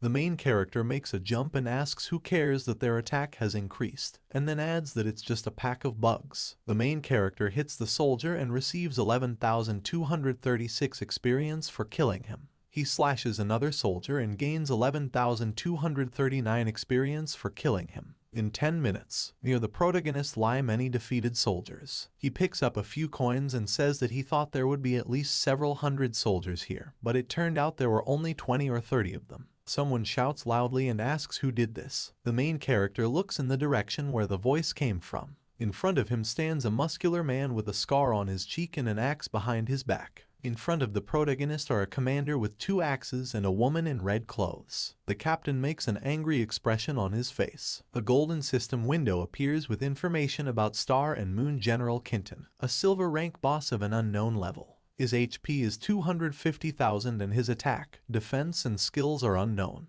Description: Star Nebula City's most famous warrior, Kinton, was once a paragon of strength, but is now losing power and self-indulgent. Rumor has it that he finds pleasure in specific outdoor activities. The protagonist with a worried expression on his face thought that he only saw the amount of HP and the description. He adds that his intelligence skills are becoming less and less effective. The man with 2 axes tells Winter River that he recognizes his abilities because he defeated his soldiers. The main character asks Kinton if they know each other. The general with a malicious smile says that the main character is far from unknown in the Light faction and a reward has been assigned for him. He tells the protagonist that if he gets his head, he will receive a unique combat class, which will significantly add to his power and ensure a limitless future. He adds that once he kills the protagonist, he will bathe in endless gold and glory, and then he will be able to take any beautiful woman for himself. The main character scratches the skin near his nose and tells the general that he doubts that he will last even a minute with a beautiful woman. The general shouts to the protagonist that with these words he is asking for death. He strikes with an axe. The main character jumped back and dodged the general's attack. He kicks him in the head and deals 11,571 damage. System notification: the protagonist used the Devil's Trampling skill and dealt 11,571 damage to the enemy.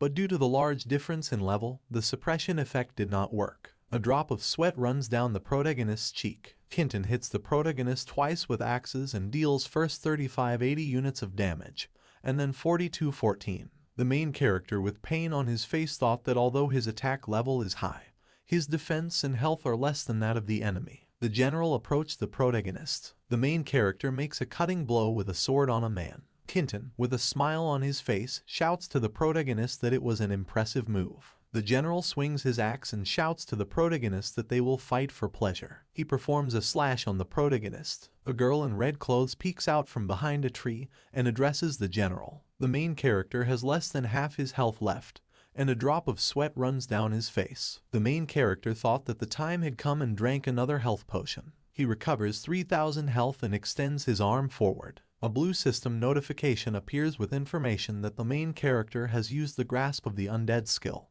and therefore the enemy is bound for 0.8 seconds. The general is enveloped in purple energy. The main character makes a dash towards the enemy. He jumps and kicks Kinton. According to the system notification, he used the Devil Trampling skill and dealt 11,560 damage to the enemy. The general, with an angry expression on his face, shouts at the protagonist that his attempts to control him are completely ineffective, and then asks whether he really wants to disgrace himself so much. A system notification appears informing you that after using the Devil's Trampling skill, the protagonist's movement speed is increased by 200%.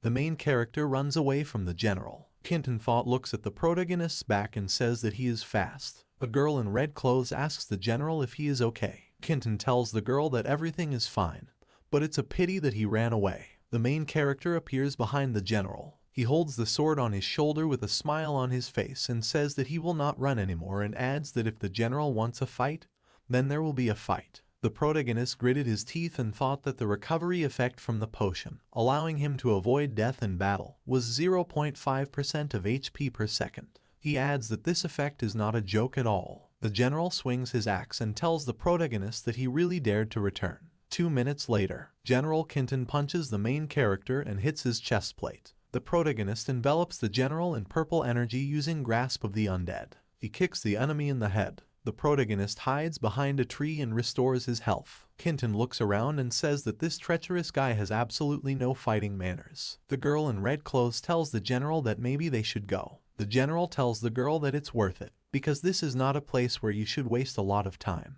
The main character comes out from behind the tree and moves his sword to the side, and then asks the general if he really wants to leave. The main character, with a malicious smile on his face, tells the general that he is a disgrace, because he was going to skedaddle since he could not win. The general shouts and asks the protagonist how he dares to speak like that with a serious look. The main character asks why he wouldn't say that. The general asks the protagonist if he's the one who's constantly running away. The main character makes a dash and shouts to Kenton that he appreciated his skills so much, so he couldn't help but show off. He adds that today they will fight to the death and one of them will die. The general hits with axes many times and shouts that he can't wait. The general spins into a tornado and many blows hit the protagonist. He deals 4781, 4877 and 4984 damage. The main character thought that the silver rank boss was really impressive and then drank a healing potion. The main character runs back and thought that he would wait until his skills finished working,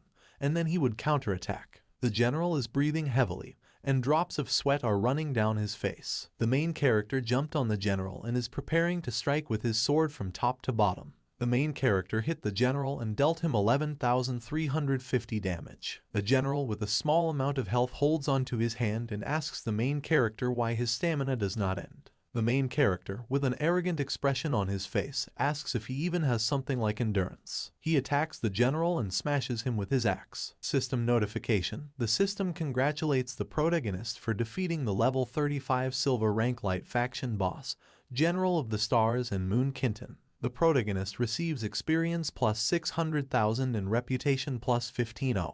The protagonist's level has risen to 28. He is enveloped in golden energy. The system notification appears congratulating the protagonist on completing the Destroy the Enemy Camp quest and can now head to his teacher, the Necromancer Daniel, to receive his reward. The main character looks at the defeated enemy and says that he will see what things fell out. He reports that in addition to the equipment, 2 more gold coins fell. On the ground are armor, an axe and 2 gold coins. A pink and white system window appears with information about the silver rank rock armor, which gives 6-80 and plus 15% defense, 2000 HP. Required level 35. Description: Kenton's favorite armor. It is heavy, durable and quite distinguished by its protection parameter. He wears it every time he goes into battle. A pink and white system window appears with information about the silver rank Thunder Axe, which gives 100-120 and plus 10% attack, and also reduces attack speed by 10%. Required level 35. Description: This weapon accompanies Kenton on the battlefield. The tip of the axe is covered in the blood of an innumerable number of people, but due to its heaviness it is difficult to wield. The main character, with a smile on his face, says that the characteristics of the armor are great, but the weapon requires a high level, and is still not as powerful as his gold rank Mouse King sword, and then adds that you can just sell it. The main character opens the system window and tells the interlocutor that new equipment has appeared. The dragon soaring at 10,000 miles says that this weapon is level 35, and then adds that as far as he knows, the strongest among the players is so far at 23. The main character says if only it fits, and then thought that after he went over to the dark side faction, He has lost access to the storage functionality, so the equipment must be sold immediately. He adds that otherwise, if he makes a mistake and dies, the things will evaporate along with the character. The interlocutor names the price at 150,000 and the main character at 200,000, after which the player with stubble agrees. The sun is shining among the treetops. The main character says that he will send the coordinates and then asks to send someone to pick him up.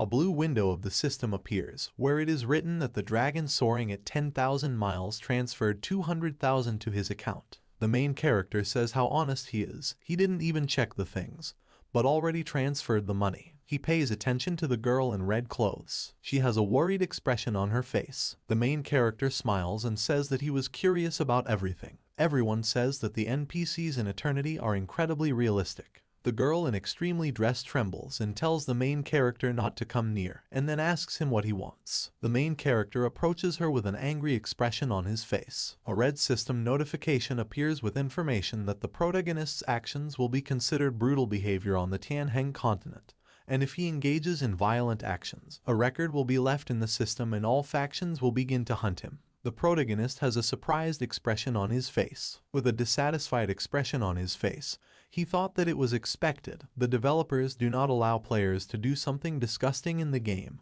almost as he thought. The main character tells the lady that she saw everything that happened today, and then asks her to convey his message to the Light faction. He asks her to tell them that he, the Winter River, will be waiting for them in the City of Darkness, and anyone who does not come is a coward. The main character looks at the girl from behind and says that it's time to go back and report everything to the teacher. There is a blue light in the building. The Necromancer stands opposite the protagonist and asks him what he needs now. The main character asks the teacher if he could get another gift sphere. The Necromancer materializes the sphere and says sure. A system notification appears congratulating you on completing the Destroy the Enemy Camp mission. Reward, experience plus 200,000, rank C item gift sphere. The main character squeezes the sphere and says that he uses the gift sphere on the rock armor. The main character puts on new armor. A red system window appears with information about the protagonist's character at level 28. His HP is 50,220, attack is 1245 to 1308,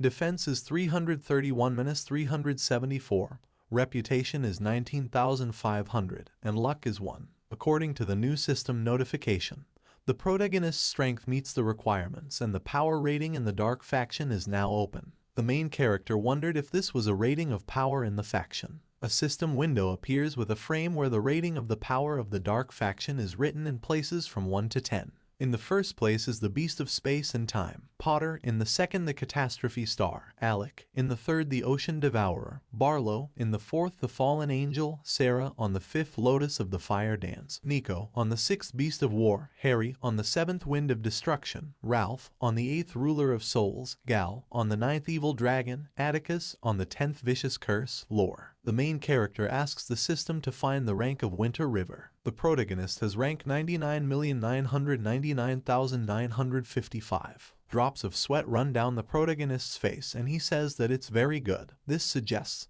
that the number of characters in the Dark faction capable of defeating him does not exceed hundreds of millions. Danielle, with glowing blue eyes and a smile on her face, says that it seems that the main character already knows the forbidden names of demonic gods, and although the top 10 demonic gods are powerful and rarely meet their equals on the Tianheng continent, the main character should not downplay his achievements, because in the future he will also probably have a chance to get into this top 10. The main character asks if it's just because he's a dark swordsman. The Necromancer puts his hands forward and says that this is exactly so. The previous Dark Swordsman was also one of the 10 demonic gods, whose name sounded throughout the world. The main character asks the Necromancer how he died. The Necromancer replies that be that as it may, he doesn't need to think about it yet and he will find out in the future. Danielle says that the protagonist's plan is indeed extremely effective and at the moment more than 200,000 adventurers have joined the ranks of the defense under the leadership of Cantor and will help them when the battle for the city begins. The main character says, of course, with a joyful expression on his face. He thought that since the Light faction represents justice, it would not help factions like theirs, but players tend to act in accordance with their desires and do not complain about the lack of a sense of justice,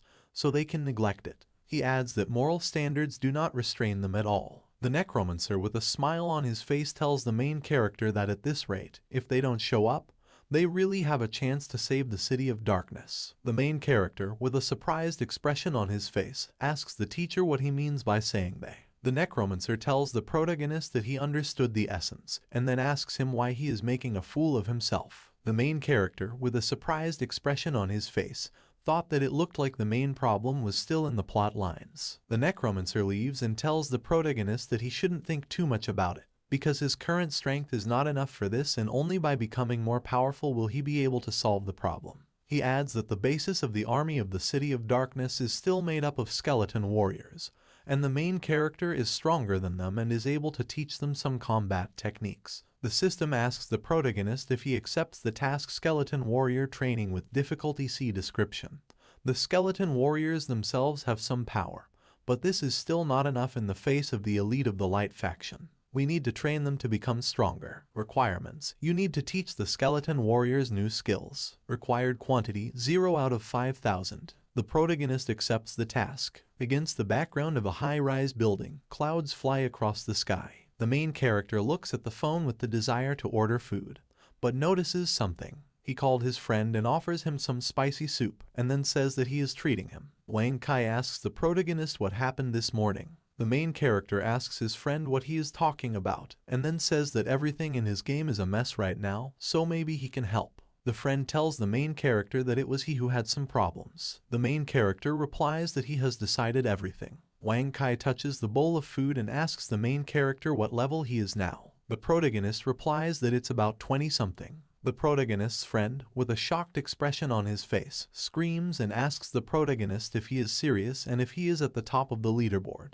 The main character asks his friend what level he is, and Wang Kai replies that he is 19th and he is in position 39 in the ranking and is a triumphant king, and then asks the main character what his nickname is. The protagonist, with a serious expression on his face, tells his friend that he will tell him his nickname, but asks not to tell anyone else about it. Wang Kai asks with concern on his face if he is bad at keeping secrets. The main character, with a serious expression on his face, says that in fact he is the Winter River. The friend eats noodles and with an indifferent expression on his face tells the protagonist that this is how he turns out to be the Winter River. He spits out the noodles with a surprised look on his face. He looks at the main character and thought that now everything is falling into place. Wang Kai asks the protagonist if he said this seriously. He touches his temple with his finger and says that since the protagonist is Winter Rick, it is better not to tell anyone about his game ID so as not to get unwanted problems. He adds that the protagonist can be calm and he didn't hear anything now. The main character, with a smile on his face, tells his friend that he believes him.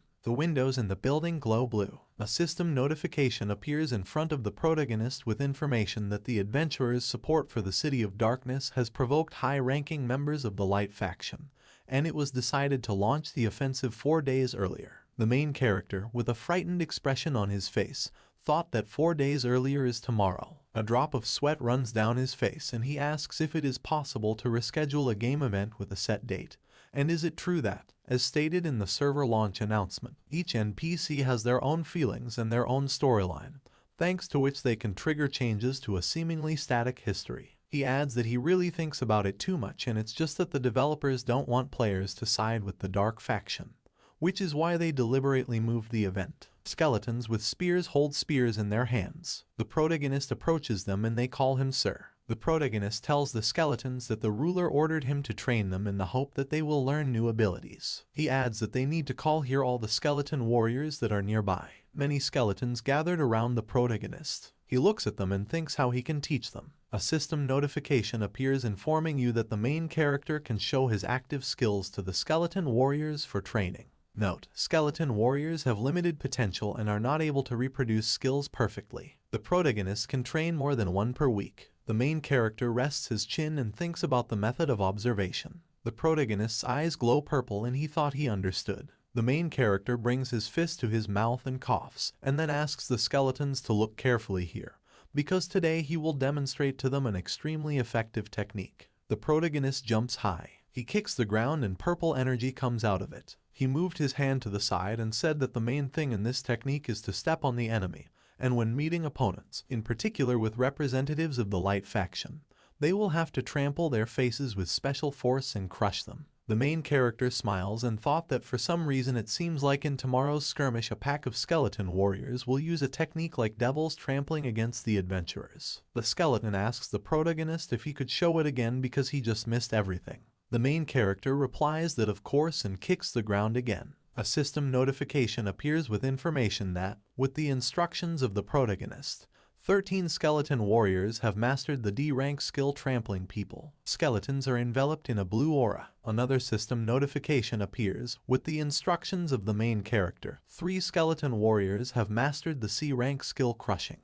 Winter River thought that skeleton warriors differ in their understanding, so they learn different ranks of the skill, but the effects are in some ways similar to devil trampling, although much weaker. He tells the skeletons to remember that this move should not be their main strategy and should only be used when their health reaches a critical level, and then they need to activate it again and again, and once they are ready, there is no need to hold back. A system notification appears with the information that, with the instructions of the protagonist, 22 skeleton warriors have adopted human trampling as their main combat technique, increasing the frequency of its use. The main character points his finger at the skeleton and says what exactly, keep it up, and then adds that in the upcoming battle they must distinguish themselves and show the fools of the light faction their power. The gray sky rises above the house. A blue system window appears, where it is written that with the instructions of the protagonist, 45 skeleton warriors have mastered the D-rank skill trampling people. A system notification appears congratulating the protagonist for completing the skeleton warrior training mission.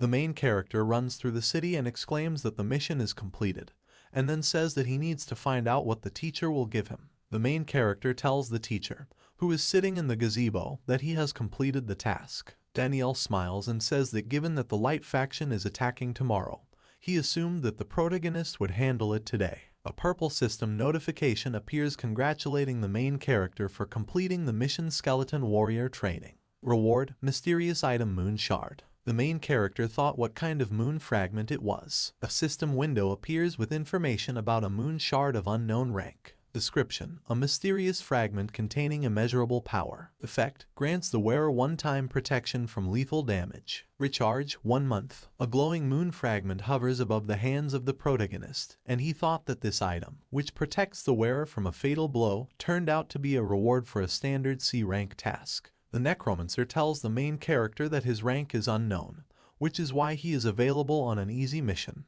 The main character smiles and tells the teacher that he is grateful to him. Danielle says that fate is such a mysterious concept. He looks at the protagonist and says that initially he used the powers of the moon shard to avoid powerful enemies, and at one point the charging failed, but he met the protagonist. He adds that this gave them a chance, and he unexpectedly gained a student. The main character asks the teacher why he gives it to him. The Necromancer puts his hand on the protagonist's shoulder and says that his mission is completed, and death is destined, and rather than allow the imposters of the light faction to take the moon fragment, he would prefer to give it to him. He adds that they will skip the sentimental chatter, and then adds that the protagonist must remember his words that he must live long enough in this world, and their paths will cross again. The main character asks the teacher who he really is. The Necromancer leaves and says that his answer will remain the same. When the protagonist becomes powerful enough, the truth will be revealed to him. The Necromancer turns around and his eyes glow blue, and then he tells the protagonist to keep in mind that tomorrow his first priority will be to preserve himself. A drop of sweat runs down the protagonist's cheek. The main character disappears and says that it is already late,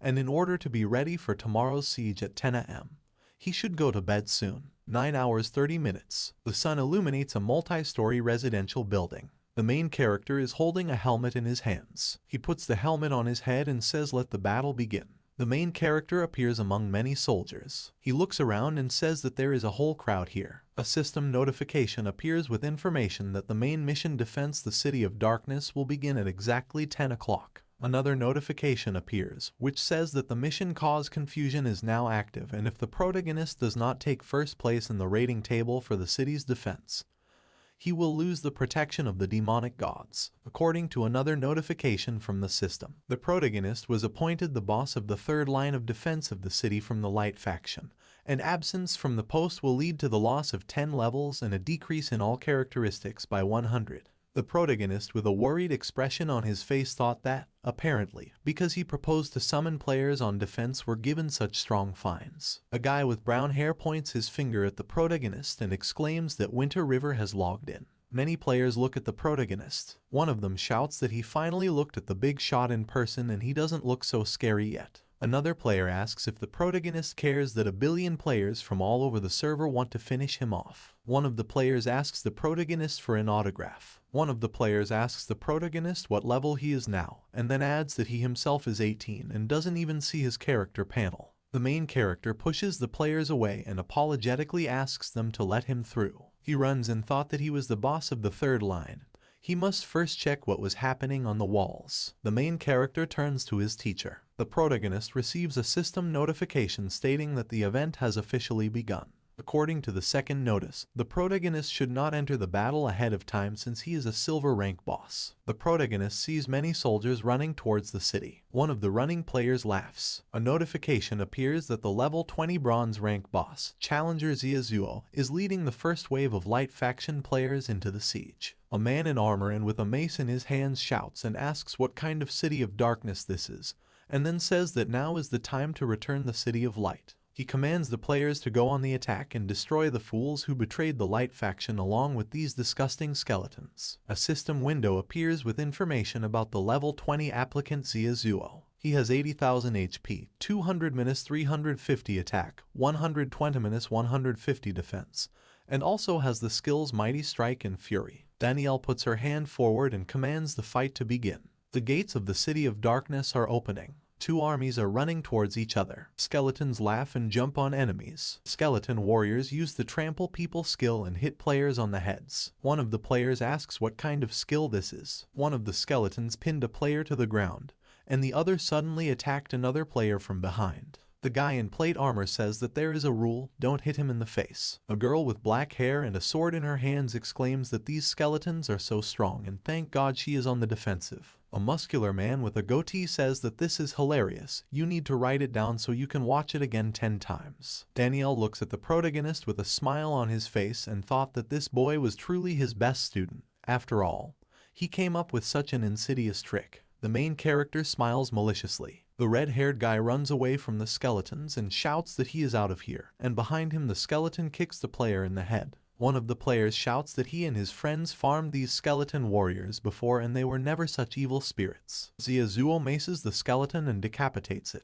He commands the defenders to quickly take these positions. The guy with the axe tries to defend himself, but the guy in the mask cuts the axe into 2 parts. The main character opens a system window. He sees the ranking of defenders, where Sleepless is in first place with 23 points, Lace Lover is in second with 20 points, Beautiful as Flowers is in third with 19 points, and Grim Reaper is in fourth with 5 points. The main character thought that the battle had just begun.